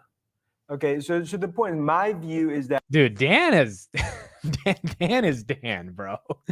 On the other side of that is the fourth industrial revolution, the 1995 moment. In Kona. I mean, that's where you want to. Big Island, some could say Maui, Kauai, but the point, we don't want to get into but my view is that when you're looking at the AI revolution, you're looking at the second, third, fourth derivatives, Salesforce front and center, which is why to bet against Benioff, it's like betting against the Rangers in the playoffs. Dude, he's just filled with analogies. We're going to let him finish, but let's look at some price action we've got going on right here. So Palantir is moving on Palantir 2212 right now, up 1.78%. Makes sense. Palantir hit 2230 after hours yesterday when this news dropped on the new contracts they got. It makes sense for them to rebound back to this $22 level as PCE came in line with expectations. Robinhood right here, 2218. I think the market's a bit more excited about their government business, and PCE coming in line was really good. So that's helping Palantir right now, and we're seeing some momentum. Palantir has been relatively flat, below 21 or at $20.50, basically since earnings. I mean, since earnings, we've seen below 21 or very low 21s. So now we're seeing a little bit of momentum in breakout, and over the next coming weeks as they have, over the next coming months as they have earnings, that's when they have to really capitalize on the momentum that they're seeing from this contract. Where's SoFi? Let's see SoFi. SoFi right here, 698. All right, so SoFi's up 1%, trying to get back to that $7 range. Lucy, someone mentioned in the chat, this thing's up 34%. Lucy Innovative Eyewear. I don't know anything about this company. It's a market cap of 19 million. I guess people found another small cap and they're exploding it up unless there's some news around this. So Lucy is up 35% on the day. You know what Lucy reminds me of? My dad owned a liquor store for about 20 years, and I'm pretty sure people in the chat probably know this. You guys are a little bit older. Like people would buy cigarettes and they would call them Lucy's. So like when people came into the store, there would be a bunch of people that would say, "Yo, let me get a Lucy," and for like 25 cents, you would sell a cigarette. So instead of buying the entire pack of cigarettes, people will get Lucy. So that's my affinity towards Lucy. I never watched the show I Love Lucy or whatever it's called, but that's how I know about Lucy's. Okay, so Robinhood 22.23. Just saw Robinhood at 22.30, 22.34. Robinhood above $22 on the day, up 1.56%, and Palantir right here 22.15 as well on the day. Nice to see Robinhood getting to those new highs and maintaining that momentum. I think staying above 22 is the most important thing to me for Robinhood. If we can make new highs, we don't need to get to 24, 25. My price target end of the year is $25. Maybe that's a little too conservative. I think that's relatively neutral. I know a lot of people think 30, 35 is on the horizon, 28, 29 in the next coming weeks is possible on the technical levels. I think 25 is reasonable. So if we can get to 22 and just be at 22 and maintain and really strangle on those levels, I think we're in a good spot to then break out to the 23s and 24s. And the next catalyst we're looking at, Robinhood. Oh, by the way, the CFO on the call today, or on the Deutsche Bank conference, said that the Web Pro version, it is absolutely coming out this year. So he said, yes, it's coming out later this year. And the way he was talking about it, dude, there was no video, but I could tell he was smiling. He basically was like, you guys don't realize what we're building. And I think given how product focused Robinhood is, they're going to make something that's better than Webull in regards to trading. And maybe it replaces Webull every day on the show. We'll see what it looks like. But if it's that good and Robinhood's confident in it and it adds the value to the gold subscription, that'll be a catalyst. And then the June metrics, or the May metrics, which will be out June 15th, that would also be a big boost to Robinhood, because that's where we're going to see the benefits of what happened in May, really from the crypto run that we saw. All right, let's let Dan finish as well.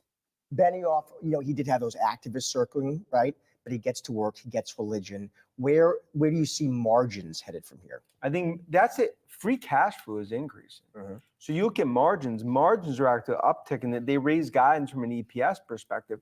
Now look, in this type of market, any negative news, stocks are going to get hit like this and overreacted. I believe we sit here weeks, month from now, we look at this and be like, look at the recovery, because the investors that maybe missed. Because remember, if you go back 18 months ago, New York City cab drivers bearish in sales. There's activists, 10 downgrade. Look what happened to the stock. I think we go through, again, a Groundhog Day situation there. And if someone's leading it, and I'm betting on Benioff. I want to ask you about M&A for a sec, because he sort of was a little bit coy when it came to more acquisitions on the call. They wouldn't address Informatica directly. Should investors brace themselves for another large-scale acquisition attempt on the part of Salesforce? And would that be a good thing? Look, initially it would be negative and dilution. We saw that with Slack, which I think has continued to plague the company a bit. But Julie, at the end of the day, we're talking about a Game of Thrones playing out in tech. And what that means, as you look at AI, you're going to see M&A consolidation continue to, I think, accelerate. So this tip of the iceberg to what I see is just a massive phase of consolidation. And Benioff, the deal maker, is not going to be on the outside looking in. If a deal comes through, that makes sense. But to that point, they're not going to be compelled to just do any deal. I continue to believe that deal, if we're talking about A, B, C, D, that's a B- deal. The Informatica deal. If an A+ deal comes and the valuation's right, maybe on the private side, then Benioff, ultimately one of the best poker players out there, will do that. But for an Informatica, I don't see it. Get you out of here on one thing. I need to get a Dan Ives vibe check on Palantir, because they're making news this week. Deals $480 million contract for the DoD. You still a fan? It's the Messi of AI. To me, it's really one of probably the best pure play AI name out there. That thing got way oversold on earnings. And now, as you see Karp and what the team's doing, they're just executing brick by brick. I think it continues to be probably the most underestimated AI play, maybe tech play in the market today. All right. All right. There we go. That's Dan Ives on the markets and Salesforce. He thinks it's a buy. He thinks Palantir is a buy, and he remains bullish on a lot of these AI names on the day. All right, that concludes the market close. But the second part of the party is just getting started. We've got Mr. TJ the Wheel Deal with us today. How are you doing, sir? Hey, what's going on, Amit? So TJ, before we get started, I saw a photo last night, came across my feed, and I just want to know what the explanation is on this photo. So you're one of my good friends. I care about you. I see this. You're in the hospital yesterday. Yeah. Can you explain what's going on here? And how did you make the show this morning if you were in the hospital 10 hours ago? So I was cleaning my garage because I got this new gym equipment, and like the kid who got the new clothes, you have it all set up and you can't wait for the first day of school. You know what I mean? So I wanted to get everything set up and moved into the right place. So I started scrubbing the garage floor because I've got some horse mats being installed today to have like cushion in the flooring. And I had this old bench, so I put it outside and watered it down, and then I had the sandals on, dude, and I stepped on the old mat that the old bench was sitting on, dude, and I just freaking hydroplaned, and the shit was real funny until I realized that it fucking hurt a whole lot. You know what I mean? Yeah, I would imagine. And the first thing that I did though, because the garage doors were open, is I wanted to make sure no one saw me. Like, forget about the fact that I could have died. I wanted to make sure nobody saw me, right? And then after, I'm like, okay, I'm in the clear. The neighbors aren't home because it's like 3 o'clock, 4 o'clock in the afternoon. So, I mean, the neighbors it's the time of day when people start getting home. And I just do like a little systems check, dude, because I mean, like my body hurt a little bit. And I was just thankful that I was okay. But it's a reminder, guys, that dude, this shit's gonna be over for all of us one day, and you don't know when. You don't know when. And That's right.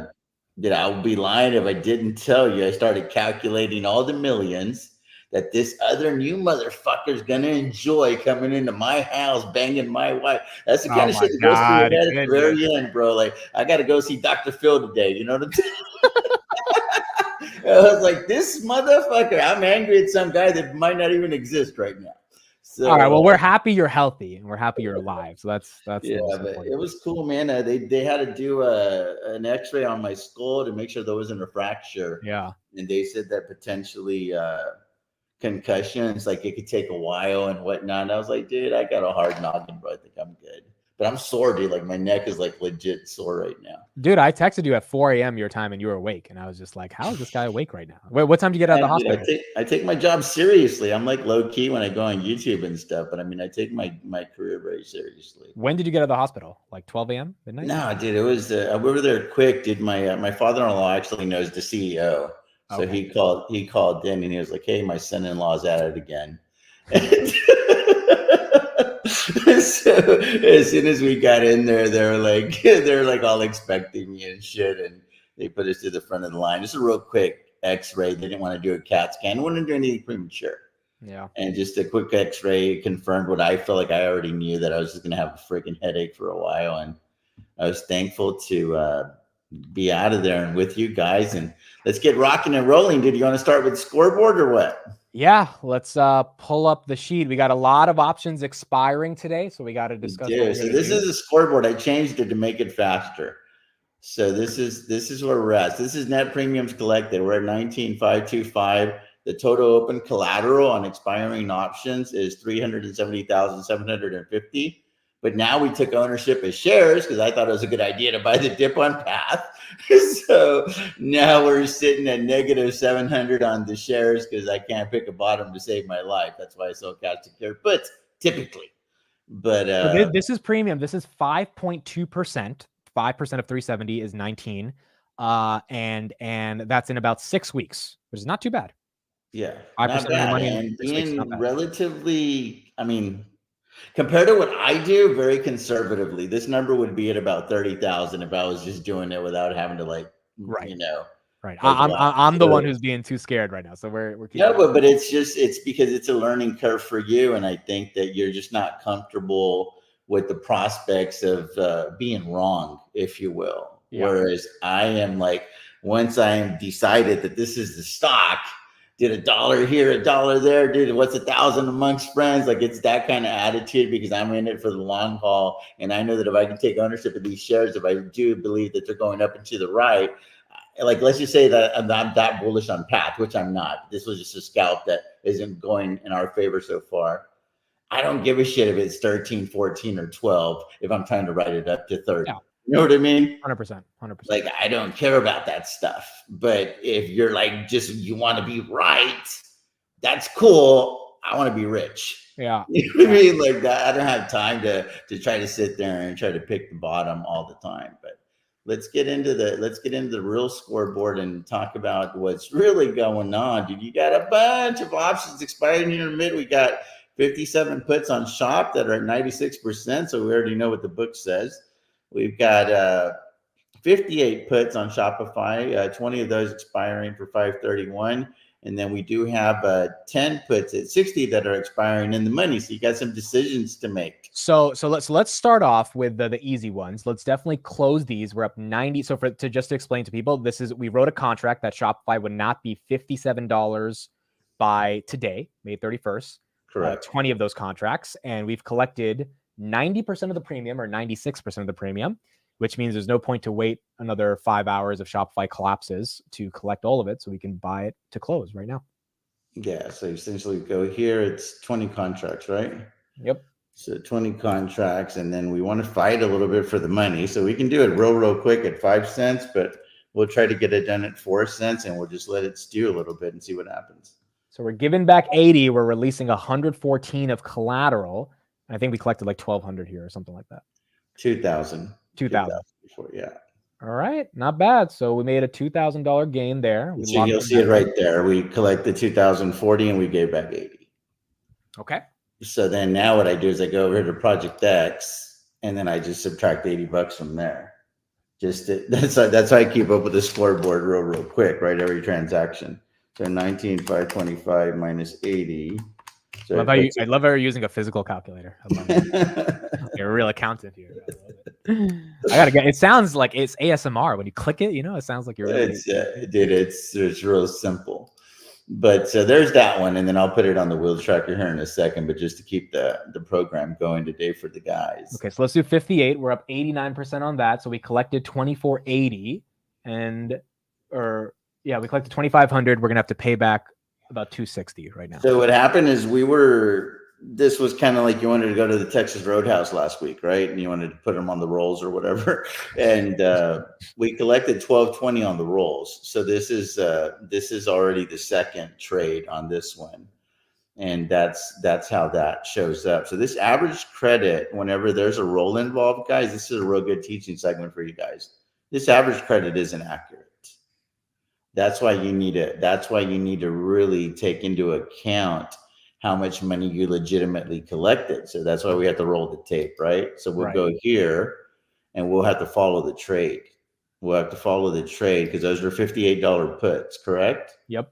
So we sold these $58 puts for $1,040. But Shopify was 56 last Friday, which is why we had to go to Texas Roadhouse and get the rolls. Right. So we collected $1,040 plus 1,220. So what does that emit? 220, yeah, basically 2,500, basically. Yeah. So 2,260. Sorry, 2,260. Yes, 2,260. Yeah. So then now we have that number in mind, and then we'll go here to the actual option. So we've got 2,260, but you see how it says here that we got an average credit of 138. If you use your calculator and emit 138 times 20 contracts, what does that come out to? 138 times 20 is 2,760. So you see how there's a difference there. Right. And the reason that is because we lost money on the initial cash secured put. Correct. So this money, whenever you roll, guys, it's not like you're rolling it under the rug. You know what I mean? Like you're not just sweeping the dirt under the rug and it's like, oh my God, the dirt's not there. The dirt's still there. So we're showing you the math. The dirt is there. So what I just look at is I just look at credits and debits to keep my life very simple. And I'm like, okay, so that first trade didn't work out for us. So how much did they pay us to get into this next trade? And the next trade they paid us was $1,220 to roll. So as long as the money that I have to give back is less than $1,220, I know that it's a profitable trade. How much? Well, it depends on what the wheel tracker says, because I don't have time to sit there and dissect every little thing. But I'm trying to give you guys things to look at, because this shit can be very deceiving.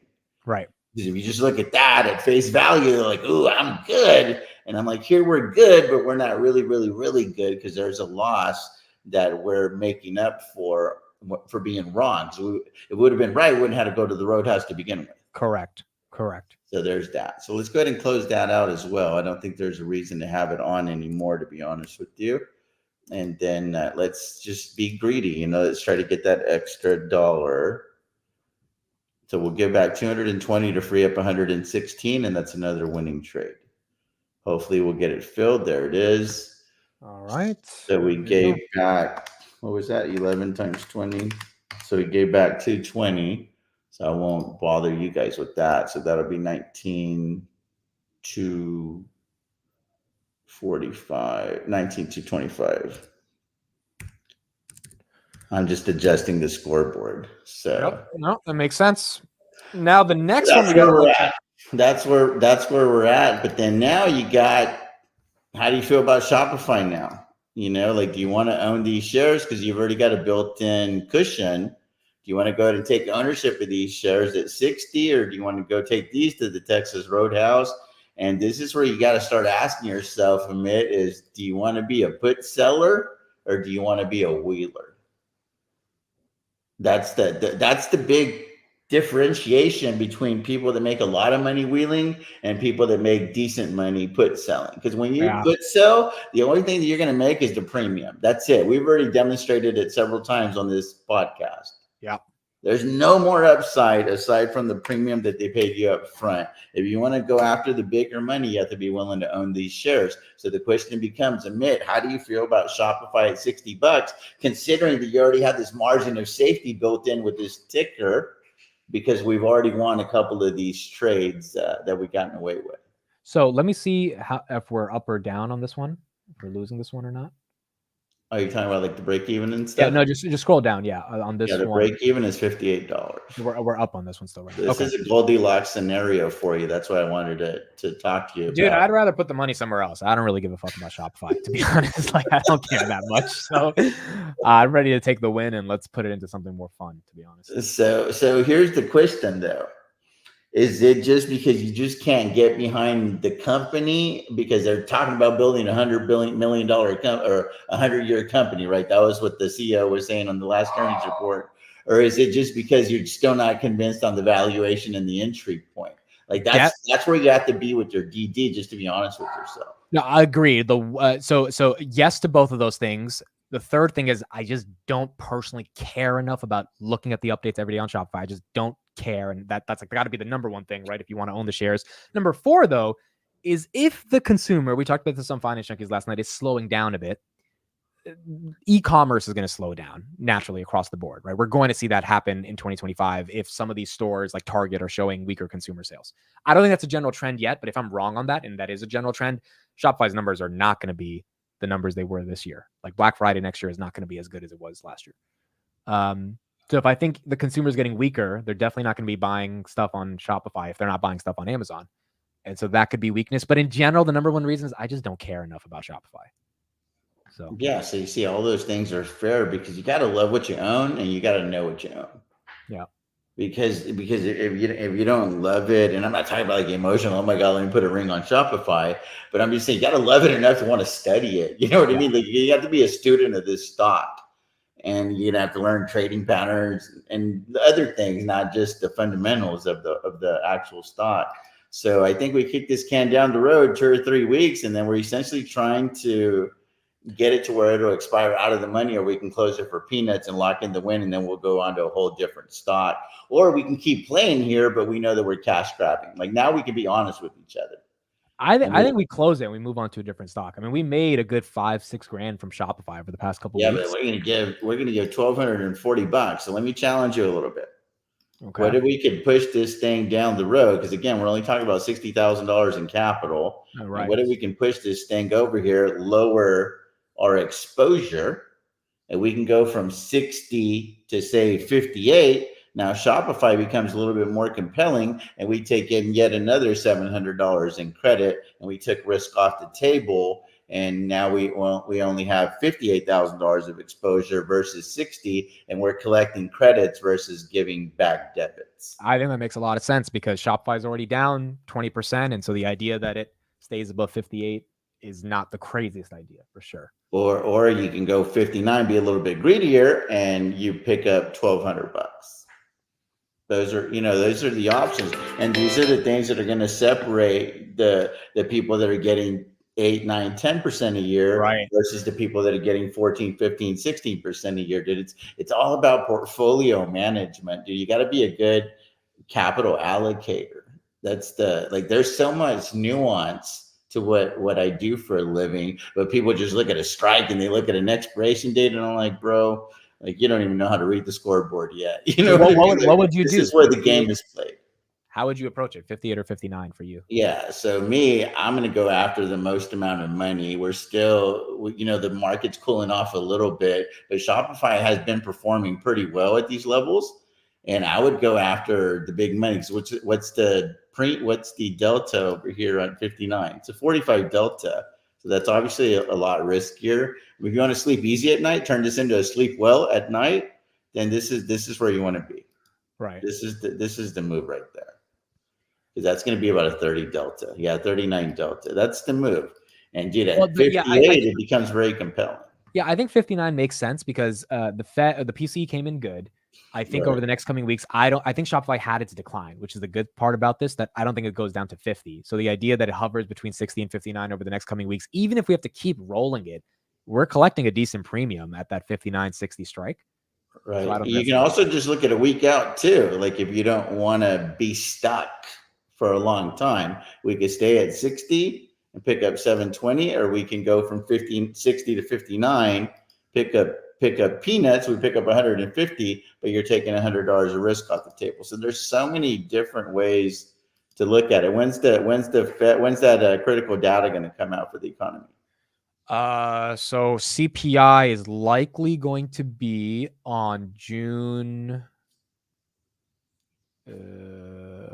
10th next week. So that June 14th, it would be expiring. That June 14th expiration. Yeah, so this one's the one that I like the most. I like it right here because then now we're not stuck. Yeah. We're picking up 700, but now we're only in this thing for a couple of weeks. Yeah, that makes sense. And I don't know what the bid-ask spread. We'll check it out, right? So this is the issue here. It's like it's super wide. So that no one's bidding on this is what that's saying, basically. Well, there's some people. We probably get this filled though, dude. But you see, we're only getting $400, which is still decent. And then we're not in this thing for the long haul because it sounds like you really want to just wipe your hands clean of this thing and move on to another ticker is what I'm hearing. Yeah. Yeah. Well, but dude, part of the reason is Shopify's 59.18 right now, right? It just spiked up. That's probably why the premium. Yeah. So obviously we think we're going to get a credit. This thing will ask. I hate when it asks that. I'm like, what do you like? Of course we're going to get a credit. Why does it ask that? Well, sometimes you're going to do things for a debit, right? So it's asking us essentially to put it in. So let's see if we can get $400, which I think should happen. We're releasing collateral. We'll go from there. So we'll see what happens. There it is. I think it might have filled.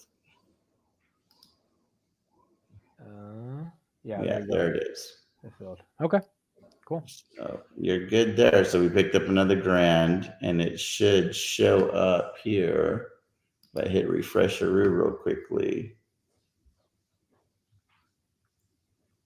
We didn't move it out too far, right? Yeah, here it is. Yeah, there you go.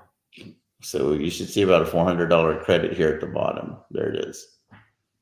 So all right. Add the 400 to the scoreboard. So now we're at 19,625. And that's the game, dude, in a nutshell. So now let's talk about higher conviction. Amit, talk to me. If we're not going to have 270,000 tied up on Shopify, because now we got to go. While you're talking to the audience, if you want, we can get this off the screen. I'm going to go adjust a wheel tracker, let you know how much, because I think we only have 59,000 in collateral tied up now. So you're essentially sitting pretty cash heavy at about 440 grand. So now it's like, okay, cool, fantastic. You want a bunch of trades. Now what? Yeah, no, it's really interesting. And so, guys, the reason we pretty much got rid of Shopify here is because I'm not super convinced. If I was super convinced, we would take ownership of those shares, but freed up that collateral. We got to put in other stuff. I think Robinhood is the argument. I mean, given what we've been seeing, writing a $17, $18 put, we already have, I think, 20 or 25 of those open. And we can probably leave those to expiration because it's going to be hard to imagine Robinhood getting back to $17.50. But given the premiums, and we'll see what the market's willing to pay us, that is where I think if we had to tie up 200-300 grand, it makes more sense. If we had to take ownership of those shares, it wouldn't hurt if it gets down to those levels because we know what catalysts are coming up. And the idea that we would have to take ownership would mean Robinhood would have to collapse pretty aggressively, which could happen, but it's hard to see given all the catalysts. They announced the $1 billion share buyback this week. That it would end up happening. So I think that would be the higher conviction. TJ already has a bunch on Palantir, even though TJ, I think we should look at the Palantir premiums as well, given the context we got yesterday, because those could be not too bad either. Yeah, I'm just updating this real quickly, guys, and I'll be with you guys in a second because okay, I try to get this all done, and it's like a part of the trade, if you will, because if not, I fall behind. You fall behind. Yep. Okay, let's look at some other stocks. Nvidia right here, 11.17, up 1%. Faraday futures down. Bitcoin, that's another reason Robinhood's taking a little bit of a dip right now. Bitcoin falling from 68.5 to 67. So PCE not enough to keep Bitcoin up. The market in general is falling off a little bit now, even though we ripped green in the beginning. S&P basically flat now. So markets taking their profits on a good PCE report. Palantir below 22. Disney at 102. MongoDB now down 25% of the day. Okta is down. CRM, let's see if that one's still green. CRM is slightly green. It was up 2%. Now it's up 0.2%. Roku up a little bit.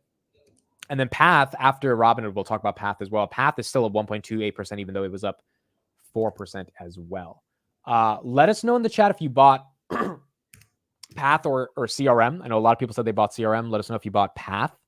Again, still trying to understand that company a little bit more, but we'll talk about what we would be doing on that one. Also, again, email amit@dailypalantir.com if you want the wheel tracker. I sent out, I think, like 30 or 40 of them last week. So if you want it for free, we will send it to you there.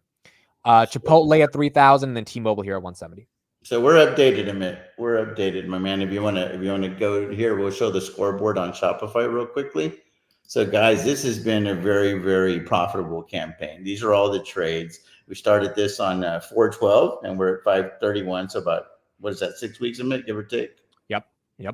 And we brought in 7,775 in premium. This is what we've kept so far in premium. And there's only outstanding collateral of 59,000. So Amit, this is where you're at, dude. You got $59,000 in collateral on Shopify, and you've got 80,750 on Robinhood. So out of the 500, so you got to allocate some capital somewhere. I'm not putting pressure on you to do it right now, right here. I'm gonna have to think about it. Yeah, but it'd be cool if you could. Yeah. You know what I mean? Like, we're not going to make any money with money on the sidelines. And they're like, well, you can get the money from Robinhood. No, you can't. Not in my situation because we use margin to sell a premium. Right. So so there's no, if I look at over here, you'll see that the individual cash is 1.6 and the options collateral is 2.4. So technically this entire project with you, technically I'm doing it on margin. Correct. So it's whatever, right? Like I had people like, oh, why would you do that? I'm like, bro, I do it anyway. Yeah, we talked about that many times about. Yeah. So if people get it, they get it. If they don't, then you just got to look up selling puts on. So let's look at Hood. You're already at 55% on Hood. This is for 614. This is super high conviction. This is sleep well at night, guys. It's probably a 20 delta, 11 delta. My gosh. Yeah, that's easy money there. See, we could just add to this, maybe go 1850, maybe go 19. Like those are options if you want to allocate capital. And then we can just we could take it to Texas Roadhouse if we need to. And then we also have another one over here in the distance, the 1850 puts, 20 of those already. And we're already sitting kind of pretty on those. And it's about a 17 delta. So man, Amit, there's conservative and then there's Amit. Like you're going to have a whole different risk profile for wheelers now if we keep this shit up. And you're still getting a decent return, but this isn't. You're not going to be able to retire on that 500 grand unless you put a little bit of more lead. Okay, so let's go to the Robinhood option chain. Let's see what the market's trying to give us in general, and if it's worth taking any. It's falling right now a little bit, so which is good. Which is good for us to sell some premiums. So walk me through what's going on. Why are you so bullish on that? Because I don't follow this shit as closely as you guys might think. I did hear something. It was Crossroads or something. There's $1 billion in buybacks. Over what? Or is that just like Palantir talking about buying back shares? And I don't know if that's actually ever happened with Palantir. No, I mean, like the reason they did the buybacks, it'll start in Q3, is because they have $5 billion in cash. And in my opinion, I was listening to the CFO at a conference today. They're incredibly data driven. And to the point where, the people on Twitter that are talking so much about Robinhood and they don't get the math. I'm like, dude, the guy's a math major from Stanford. His entire team is filled with guys who know math. I think they've done the data so well and the numbers so well that they realize they can afford everything. They can keep being profitable, everything they need to do, and still have $1 billion left to buy back their stock. So right now it's really interesting. Robinhood wants to break out to 25. And so this little game we're playing with 21, 22, I think it's just a little game until we get the real big numbers going into Q2. Those numbers kind of takes it above the edge. Crypto hasn't even started yet. I think we get a run on Bitcoin to 80, 90,000 towards the end of the year. That becomes a catalyst. If it does fall below 20, which I think is going to be hard, but if it does, if inflation, S&P falls, whatever, now the market has to realize, well, Robinhood has $1 billion that they're ready to deploy. And they're ready to deploy that pretty aggressively if their stock falls that bad. And they've already done it. They've already bought, unlike Palantir, they've spent $700 million on their stock before in June of 2023. They bought back 55 million shares. Right. So they have the money necessary to buy back their stock. The catalysts are there. They have a bunch of new things they're still rolling out over the next coming weeks. The new trading version on the web, the credit card, gold subscribers, 1% match. So to me, seeing it go below 20 is tough. It could happen, but I think that's where we would want to own shares anyway. And so that's why whenever a company is like in growth mode, the way that Robinhood is, and they talk about buying back shares, I've always had this red flag that automatically goes up, or maybe not red, but like caution. Like whenever there's like a wreck in the distance, if you're watching a NASCAR or something, and they do the caution flag, whatever color that, I'm not sure if that's yellow or something, whatever it is. Yeah. Yeah, I mean, that's fair. Bro, don't they have something better to do with $1 billion at this stage in the game? Just straight up. Vlad, with your beautiful hair and all the other bullshit, like, did you just run out of ideas? That's like you see a hot girl at the corner and you got nothing left in your toolkit for a game and you honk your fucking horn. It ain't going to get the job done. You're not really going to get her attention. You're not going to get her number. You're not going to go be banging her at the Four Seasons. Why are you honking your horn? Because you ran out of ideas. So when I think of a Robinhood buying back shares right now, I'm like, do you guys not have anything better to do with $1 billion? It's a so fair riddle that for me, because I feel like that's a fair counter argument to your bullishness over here with Vlad and Robinhood. It's a fair counter argument. The only problem is they're doing so many things already, right? So again, 1% match, 3% credit card. The new trading version that's going to compete with Webull. The margin rates, they just cut in half. Net interest revenue is going up. Crypto, they just introduced what did they want that $1 billion as backup? Because they're getting into this whole other business called credit cards. Because I sat no, because they don't need that. TJ, they have a $3 billion line of credit from JP Morgan. They don't need that.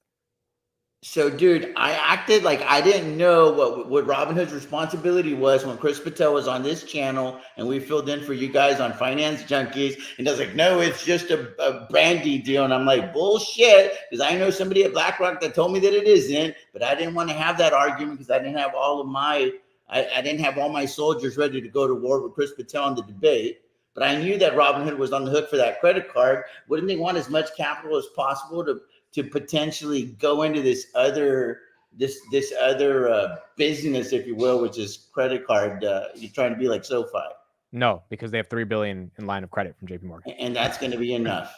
Oh yeah, dude. It's like they have more than enough capital plus $4 billion in cash. So this is my point. It's a fair argument. Like, shouldn't they do something with $1 billion? And I would agree with that. The problem is, objectively, what we're seeing is they're doing 17,000 different things They introduced a new crypto trading API yesterday. They introduced staking Solana 2 days ago, cut margin rates. I mean, like every single day they're announcing something new. So in my head, I'm like, well, it's hard for me to believe that billion can, I mean, they literally increased their marketing spend by $100 million. They already put that in their guidance. So like, what they're going to increase marketing by $1 billion? Like you can't spend $1 billion on marketing. Like all your numbers are going to get messed up. So I think they have so much excess cash and their business is growing so well. That's the bullish take I have on it, that now they can say, hey, shorts, if you really want to short our stock, if you try to short us to 16, 17, we're going to buy our stock and you're really going to get fucked on the short. Yeah. So I feel like it puts a pretty hard bottom on the share price, which makes you very bullish on selling these puts. Yeah. Yeah. I mean, I could be against it. I just always think it's good to, if you can't just be blindsided into these things and only see the rosy glass pictures, whatever those little sayings are. I mean, I just feel like, dude, I mean, at this stage in the game, Robinhood is like finding their footing. They have all this momentum. Sometimes cash is your most valuable resource. I agree. And I could be wrong on this, but my point is if they have $4 billion in cash, I think to them, it's a strategic move where they're like, do we need $1 billion? Like, do we actually need, or is this going to move the needle on all the initiatives we have by that much more by spending $1 billion? And it's like, no, it's not. I can't even imagine how they put $1 billion into every initiative they're launching and how that's going to accelerate those initiatives versus organically growing those initiatives and spending the marketing that they've allocated in their guidance. So at that point, I think here's the actual answer. And this is where the risk comes in. I think Robinhood's business is so cyclical, meaning if the market tanks, crypto tanks, Robinhood tanks, like that's undeniable. If there's a bad quarter, let's say June, July, August sucks in terms of trading, and the revenues go down like substantially, there's going to be a dip. And Robinhood says, hey, if we have a bad quarter because the market's been hot for the first 6 months, the next 3 months it comes down before it rallies in September, we might have an opportunity to really buy back our stock pretty damn cheap because the market's going to, hit us if trading volumes go down. And so maybe it's a hedge against the market falling, which means Robinhood falls, which means then Robinhood buys the dip. So that's where you could be right. Other than that, I don't think it necessarily has to go that down. So then I guess just to 10th man it a little bit more, right? I've heard you on your podcast say that you're not a real big fan of Palantir using their money to buy back their shares. Correct. So why is it okay for Robinhood to do so and not Palantir when it's the same $4 billion, give or take a couple $100 million?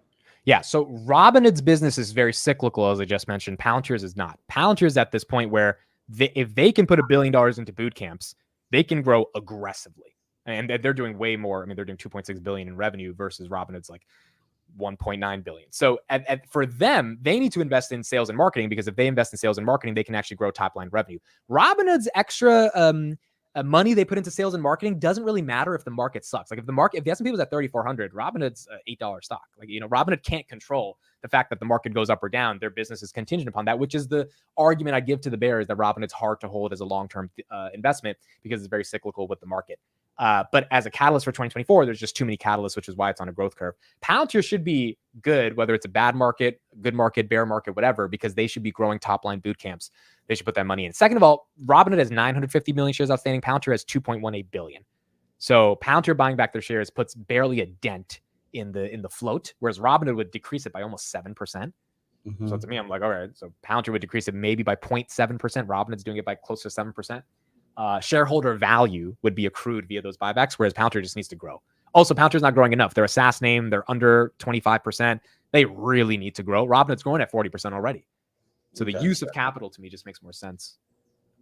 Well, let's look at options, because at the end of the day, I sell puts and calls, but I do like to know what the hell is going on with these underlyings, because we're going to be stuck with these shares and bag holding. So if you're not willing to do this homework and you're going to be real angry at yourself because of this price action, well, really, you just need to be angry at yourself because you didn't want to put in any work. Agreed. And that's this is the painful part of the job, right? Because I don't like doing this kind of shit. I'd rather just watch them in and you tell me what to do, right? As far as whether the company's doing good or not good. But at the end of the day, I have to read the 10Ks. I have to read the 10Qs. I got to listen to those earnings calls and I have to draw my own conclusions because I'm the one that has to live with the results, whether good or bad. And that's the part that's not sexy about the job. But unfortunately, that's just part of the job and it is what it is. So what are you thinking, Amit? What are you thinking? A couple weeks out? What do you think? I think let's go to June 28th. Okay, so a month out, low manage. So I'm thinking this is the number right here, dude. Right in here. Just looking at the return. I like going over here. There's no money here. Like we already have money tied up here, but the return's not great. I think if you're gonna dance, you got to be willing to dance at least $20. That's a 31 delta. I think that's fair. I think that would be. I mean, I like 19.5 a little better. Is the premium there or no? 61. What's the reason I like 19.5 better is because we've bounced off 19.5 many times, whereas 20 we've only bounced a couple times. But no, I think 20 is okay because the June 28th is right after the June 15th metrics drop. So to me, that's why I picked the 28th. So what is the ROI on that? I'm trying to do it in my head, dude, but I am not super sharp. That did hurt my noggin pretty good last night. It is 4%. Yeah, I'm cool. I'm good with here. We can always manage the position. That's the one thing that I don't know how many times I'm gonna have to say this before people in the chat understand. Is we don't have to be right here. I just got to be in the proximity of right. And the role is to fix my trade. You know what I mean? And I can do that. But some people want to spend all their time analyzing, and you're paralyzing yourself and you're not making any money.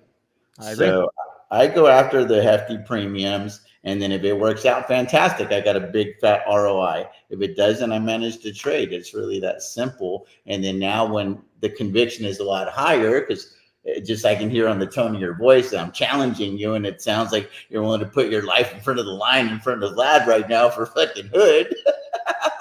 I just know this company, bro. That's why it's like it's kind of like you've done the work, so your conviction's there. I haven't put in the work, so it stands to reason that my conviction's not going to be there yet. Yeah.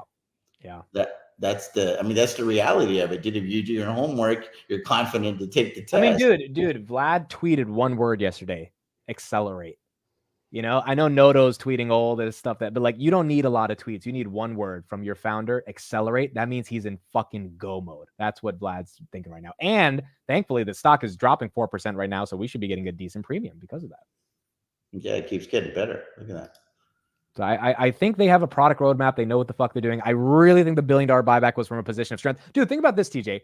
They reduced the margin rates in half for everyone, even if you're not a gold member.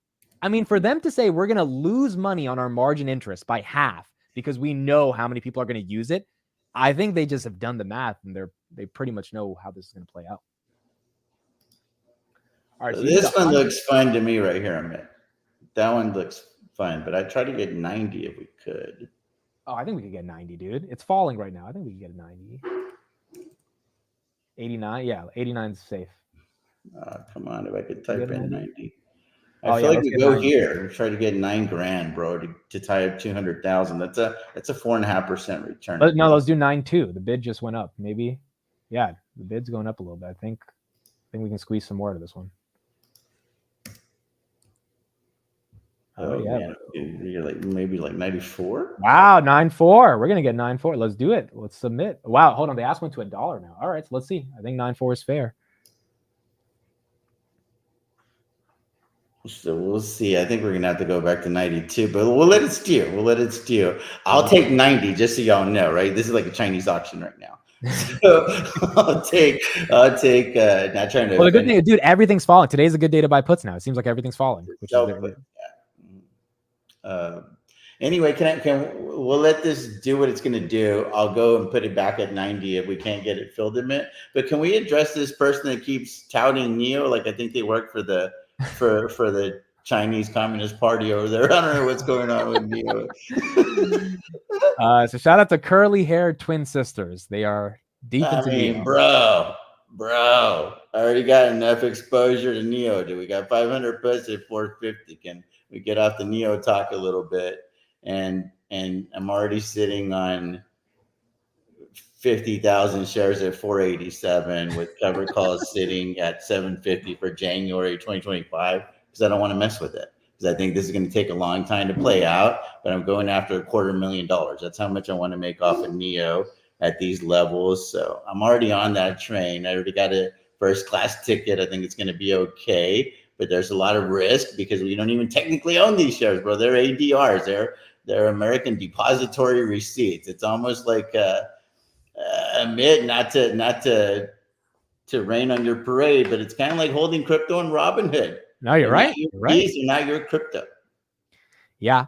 Real quick, guys, the reason the market's going red, I'm looking at personal spending data. Personal spending in the U.S. rose by 0.2% from the previous month, slowing from the downward revised 0.7%. So market wanted 0.3% increase month over month of personal spending in the U.S. It went up by 0.2%. And so I think the market, as a result of that, is going down a little bit. That's actually good for inflation, though, if it's not going as high as the market thought. So maybe that's why we're seeing some of the downsides right now. Oh, we got it filled, the Robinhood. Wow. So we just collected 9,400 on 200 grand. So let me do the math on that. That's more than 5%, I think. It should be 4.5%, I think. That is 4.7. There you go. Yeah. So there's that. Hold on. SA Crypto says Robinhood 1% match coming in 2 weeks. SA, do you have an email on that or any news? Because I didn't get any official news for when that 1%. Oh, that's the other thing, TJ. Their 1% match on every dollar, that's not out yet. When that's out, you know, when you put in $1 million, you're going to get 10,000. I think that's also going to be another catalyst that there's just waiting to push out. It's on X. Oh, did they just tweet it? Well, let me see. Did they just tweet that? Because that is big news if they tweeted it. Oh yeah, there you go. It's out. 1%. So let me just share real quick, TJ. 1% is out in the next 2 weeks. Guys, I'm not going to say I called it yesterday, but I called it yesterday. I said yesterday, I think they're going to wait till June because June might be a slow month on trading volumes and they're going to up the catalyst for deposit growth. And that's when they're going to roll it out. So there you go. 1% in the next 2 weeks. If you've got money, hold on to it. If you're waiting to put into Robinhood, I know a lot of people that are, 50, 100 grand, they're waiting to put it in, wait for the 1% and get an extra 1% on that. All right. So not bad. So now I'm at the scoreboard is at $29,025. Okay. And then if we go here, I'm just trying to keep everything updated for you guys. If I go to the summary, you've got 280,000. So now the boat is it's shifted, right? The scales have shifted. So if we go to this tab here, you've got 280,000 in collateral tied up on Robinhood. And then you've got the 59,000 tied up in Shopify. So I think that you accomplished what you wanted to accomplish, Amit. And if you look at Shopify, we can see that you've got the 77, 75. So it's been a very profitable campaign. And if we look at it, and if we look at Hood, you'll now see that the total wheel profit brought in is 14,615, and you still don't own one share of Hood. So that creates a margin of safety, guys. If you cannot get the price that you're looking for, you can manufacture your way by selling cash secured puts. And then once you collect enough premium, you take that 14,000 off the top. Let's just say we got to sign these shares at $20. You're going to take that 14,000. That's going to give you an adjusted cost basis. And now you might be sitting in that $17, $18 range that you were hoping for from the very beginning of the market. Doesn't actually give that to you. Right. So there's just artificial ways to get there, man. It's just like I always tell people like this, because I like using analogies. Right. If you can have a baby without actually having sexual intercourse, bro, you can do a lot with options. You know what I'm saying? Like, there's a lot of options out there with options, man. That's a very interesting way to put it. But yeah. I'm just saying, dude, like when I grew up, that wasn't an option. The option was the man and the woman had to get together and consummate, copulate or whatever the terms are. Here, there's a lot of options, just like there are with in vitro and stuff now in the baby making world as well. So I like it, Amit. I like it. I like where everything's going. I like Path too. Yeah, let's talk Path. So what we took a gamble on Path at $13. Are the premiums looking good to you on this, or you wouldn't? I haven't even looked at them. I sold the covered calls. This was just kind of a hedge to the downside. I wish I'd have done it a little quicker. I might have gotten an extra $100 on the covered call premium. So I was like, what is your strike? 13? Yeah, I tied up 13,000, and I was like, well, I'll bring in $200-300 a month on 13 on the call side, and if it bounces, well, then I'll start increasing the strike price from 13 to 14, 14 to 15, because it's $1,000, right? So for every dollar in movement, it's $1,000 either way for us. So it's just one of those things. But I wouldn't mind strangling this stock. I've been doing more and more homework on on path. And I feel like the bottoms, it might not be in, but I don't think it goes lower than like $11. So it's pretty good for us right here, in my opinion. You could look at some puts if you want to, double down on path if you've done any more homework. I have, so I'm actually quite comfortable with it over here.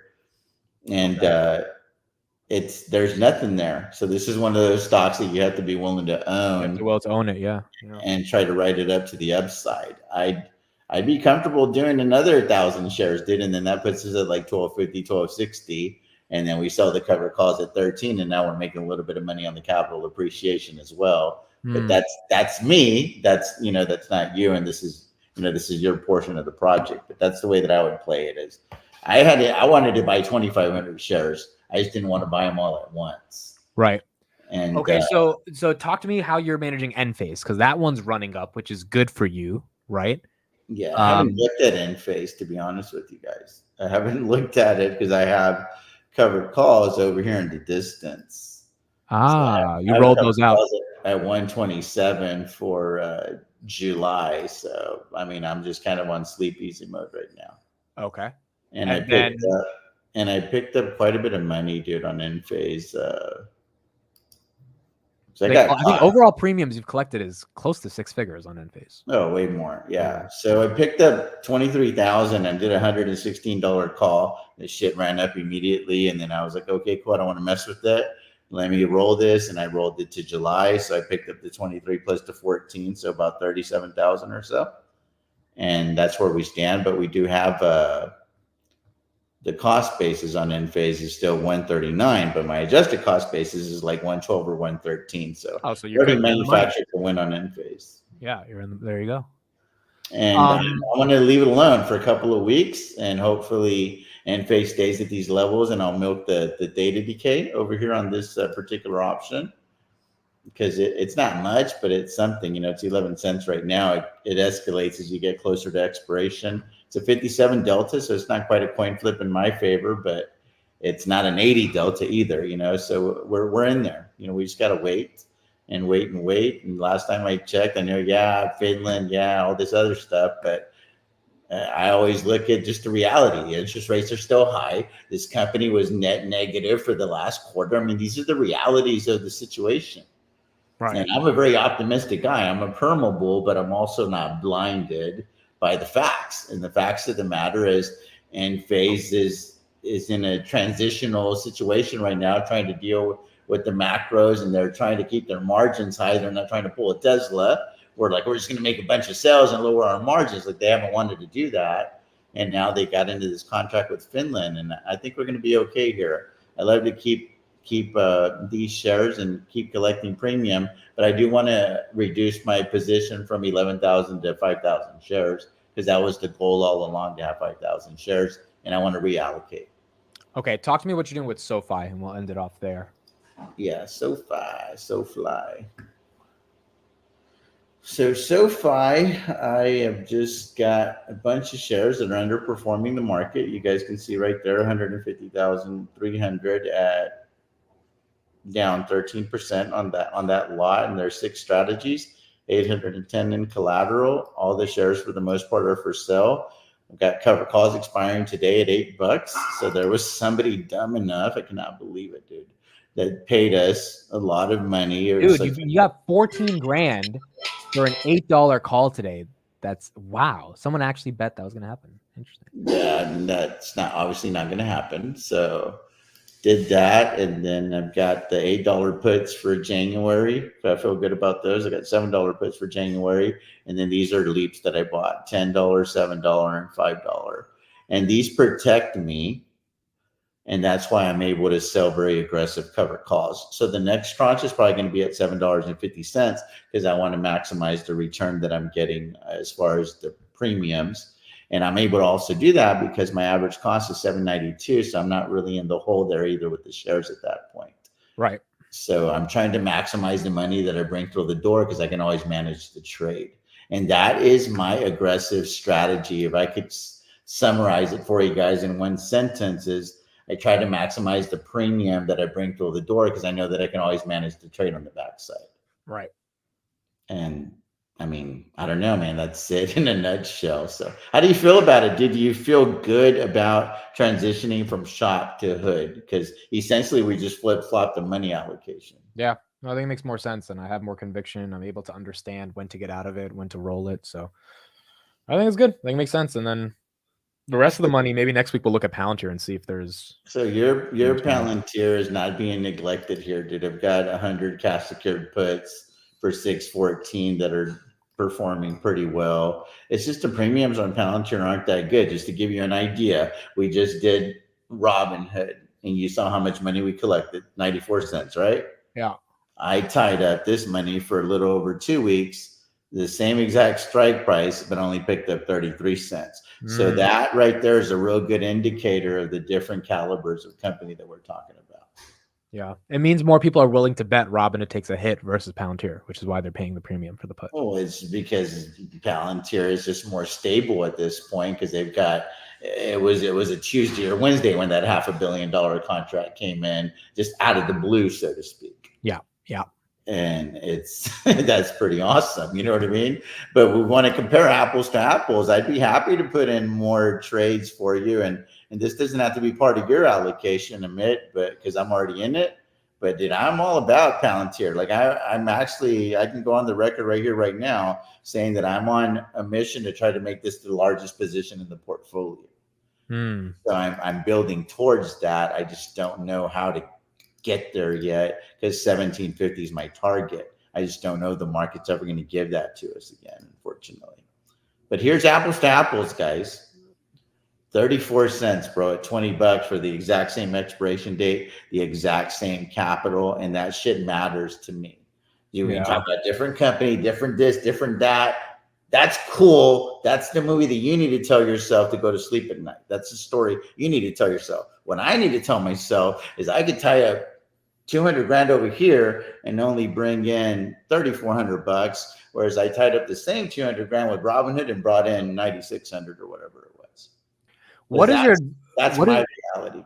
What is your advice right now, TJ? A lot of people in the chat are like upset that the market's falling because it was good for the first 10 minutes. Now it's bad. As a wheeler, how do you deal with that on a Friday? Well, it's opportunity. I mean, if you're into business of buying stocks, do you want to buy them more expensive? Or do you want to buy them cheaper? I want to buy them cheaper. So then what are you stressed out about? Let me ask people on the chat. Were y'all trying to sell today? It's a good question. If the answer is no, then what the hell are you worried about? Yeah. I'm just saying, like, you cannot let the way that the stock market is performing today affect your attitude and affect your mindset. You can drive yourself crazy. So I just don't look at that stuff as much as you guys would think. I'm not trying to sell my shares of Enphase today. I'm not trying to sell the shares of Palantir, SoFi, none of these companies today. So this is just another opportunity to sell more contracts if the capital is available. But I got to go do homework. I can't just go pick a bunch of random strikes. There's already homework that I've done on the front end. I'm looking at moving averages and stuff before I log on with you guys. That way it cuts the time, right? Because I'm even trying to cut the time on updating the wheel tracker, but there's certain things that I have to do so that I don't fall behind, because it might be entertainment for y'all, but it's a livelihood for me. So there's a big difference there. And I think anyone selling options, including myself, every single trade needs to be tracked on that spreadsheet. Otherwise, what are you really doing? It's a business. You got, like, if you run a restaurant, you got to track your P&L, right? It's just, I can't. I mean, this is not monopoly money. This isn't I love me some Felix, but this isn't hypothetical trades. This is real shit. I mean, you know what I mean? Like this. I'm just saying, if y'all know what I'm talking about, like go on the webinar. He has a public account, but they're hypothetical trades. This isn't even real shit. Like, I mean, this is real life money, dude. Real life Benjamin Franklin. So I have to take this stuff pretty seriously. And sometimes I know it's not what y'all want to hear and see, but I'm showing y'all everything that it takes to be a wheeler at this level, dude. And it's not as sexy as you would think sometimes. How much time do you spend a day on this? 3 to 5 hours. Okay. 3 to 5 hours, man. I do have a life. I have a beautiful wife. Thank God I still have her, because, dude, I fell hard on my head yesterday. And, dude, it was an eye-opener for me. And I want to leave you guys with this, because I feel like I've accomplished quite a bit in my life already. I'm 49, but I was laying there on my garage floor yesterday. I realized I haven't done shit yet. I have not accomplished anything yet. There's so much more that I want to do. I want to milk this life for everything that it has to offer. And I want to inspire a few people to do the same. And, I just really got a lot of work to do. I got a lot of work to do. And The work never ends. I ain't ready. I ain't ready for it to be over. But one thing that I did have the peace of mind was, like, finances didn't come into the picture, right? As far as the worries and stuff like that, because she's fine. I mean, she was fine before she met me. Right. And then my son's fine, like my parents would be fine. So I don't have those worries, but that doesn't mean that I still don't want to go out there and get shit done. That's facts. And That's facts. So anyway, everyone needs a little bit of a wake-up call when, health scares happen. And it reminds you what really matters in life, and reminds you that every day you got to wake up and get ready and keep going, dude. We're alive on this planet, dude. One day we're all gone. None of us can escape that. None of us. No one gets to outlive this shit. So yeah, it's awesome, brother. So what you got going on? Do you have what do you got for the weekend? You got the Palantir? So we got Palantir Weekly tonight. I actually have a bunch of stuff I have to do. Hey, what happened with SoFi Weekly? You just ghosted those guys, or you're just not really that much into SoFi anymore? Around October last year, well, the reason I quit SoFi Weekly, I talked about this publicly already, is I got really busy with Finance Junkies, Palantir Weekly, morning open, market close. Like, it started to take off, and like, it's just really hard to do another podcast on top of that.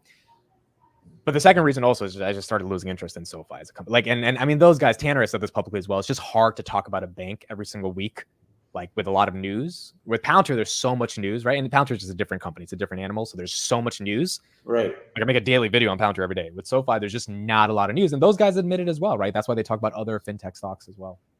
So yeah, just the focus, I lost it on that one. What do you think about it? Because I don't want this to drag on. I know you want to do the word of the day. What do you think about? We got to do that together. Palantir, the biggest position in the portfolio. I think that's the right move, dude. I after I saw yesterday every SaaS company go red and one little ticker is green.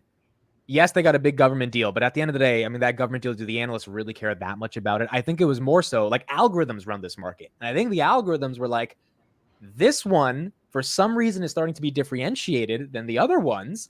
And maybe it's because they feel AI is a real thing in this one. Now, Q2, if Palantir doesn't crush it, it's going down to that 750 you asked for. Because if SaaS is going down, Palantir needs to be counter to SaaS and show they're an AI SaaS, not just regular SaaS. But I think Palantir is the best stock to own over the next decade in the stock market. I think it is the only company in the market that has a real moat outside of Nvidia. But the story on Nvidia happened. Like, maybe you're getting a 2x, 3x, but like Nvidia is already up 50,000% or whatever. So Palantir's story is just starting. And I think it's a good part to have as the cornerstone of the portfolio.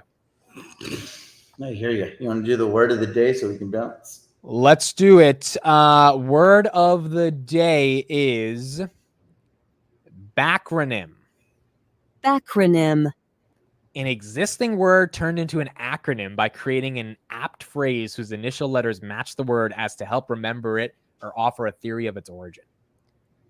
This is weird as fuck. Okay, hold on. So some people believe the word news stands for notable events, weather, and sports, but that's not accurate. It's a backronym. My neighbor insists that SOS means save our ship and wouldn't believe that people made up the backronym years after SOS was first used. I'm too dumb for this word. This is an interesting word. So I think it's when you make up like a little thing, like to relate something in your brain so that you remember it, essentially. An existing word turned into an acronym by creating an apt phrase whose initial letters match the word as to help remember it or offer a theory of its origin. But why is news a backronym then? The word news stands for notable events, whether that's not actually a backronym. Oh, so basically people don't think of news as notable events, weather, and sports. They just think of it as a word to describe the news, which is why it's a backronym. So I say, because my wife likes CNN, she went to Palo Alto, Stanford, so she's a lot more liberal than I am. And so she'll watch CNN, and I'm like, why are you always watching constant negative news? So would constant negative news be a backronym? Maybe. Because CNN stands for Cable News Network. Right. Maybe. And I just say it just to be a dick because I don't even believe that because I watch CNN too, but it's just in my mind I'm being funny. She's annoyed every time I say it. But I never see anything positive on there. And I can say the same for Fox. I'm apolitical, so I don't give a shit who your guy is. I think both of these old fucks need to retire. We need to be single for 4 years and let's start from scratch. Like that's my political take on the president. I mean, it's a clown show right now. It's absolutely ridiculous. So backronym. I wonder if I'm on to something. Is constant negative news, would that be considered a backronym? Michael Wilder says the word came first, then the acronym. Okay, so when meaning comes first, then they use the words, that's an acronym. Oh, okay. So it makes sense. It's meaning first, and then you use the word that turns into an acronym. All right, interesting stuff. There we go. False evidence appearing real. I like that. What are you doing over the weekend? Anything crazy? Man, I'm gonna try to get some workouts in. I got that new Power Tech. You're ready to work out even after? I am freaking ready, bro. I actually signed up for a powerlifting meet because there's the age over 50 that I'll qualify for by the time this meet comes around. And I already looked at all the records and I'll crush them. So I used to have 5 world records back in the day. And I kind of want to go out with some world records, if you will. So I'm going to just do bench and deadlift because squat puts a lot of pressure on your body. So I'm going to sign up for a bench and it's called push and pull technically. So I'm going to do a bench and deadlift, and my goal is to bench 325, and then I think I'll easily pull 550. Are you trying to lose weight or are you trying to gain muscle or both? No, so right now I just weighed myself this morning. I weighed 229, and I signed up for the powerlifting meet at 181. So I'll be going down to 181 for the powerlifting meet, and that's the goal is 325 on the bench and 551 on the deadlift. No equipment, just they'll allow me to use wrist straps, and I think they might. No, they don't even let me use elbow sleeves on the bench. So yeah, just wrist straps is all that I can use as far as equipment goes. And then you wear a little singlet, and it's hilarious, bro. It's like one of those little wrestling singlets, and you look like you feel very insecure.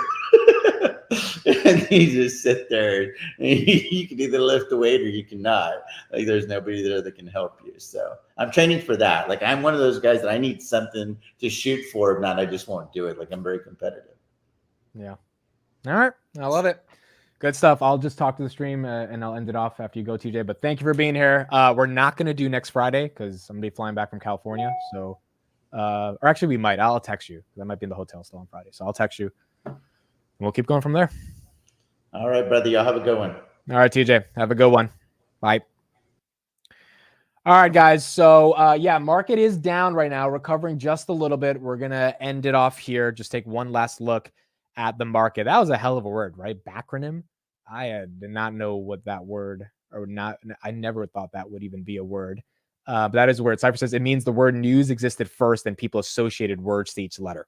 So that's interesting. I never knew that was a thing, but that's what we got right now. S&P 520, we're down 0.43% on the day. Palantir is down. Robinhood is down. Snowflake's down. Now Snowflake down 2%. Dell down 21%. Dell at 132. Goodness gracious. Dell is down 37 points. Nvidia 1.14% down. Celsius down. I think it's a good old-fashioned sell-off. Salesforce, UiPath are down on a Friday.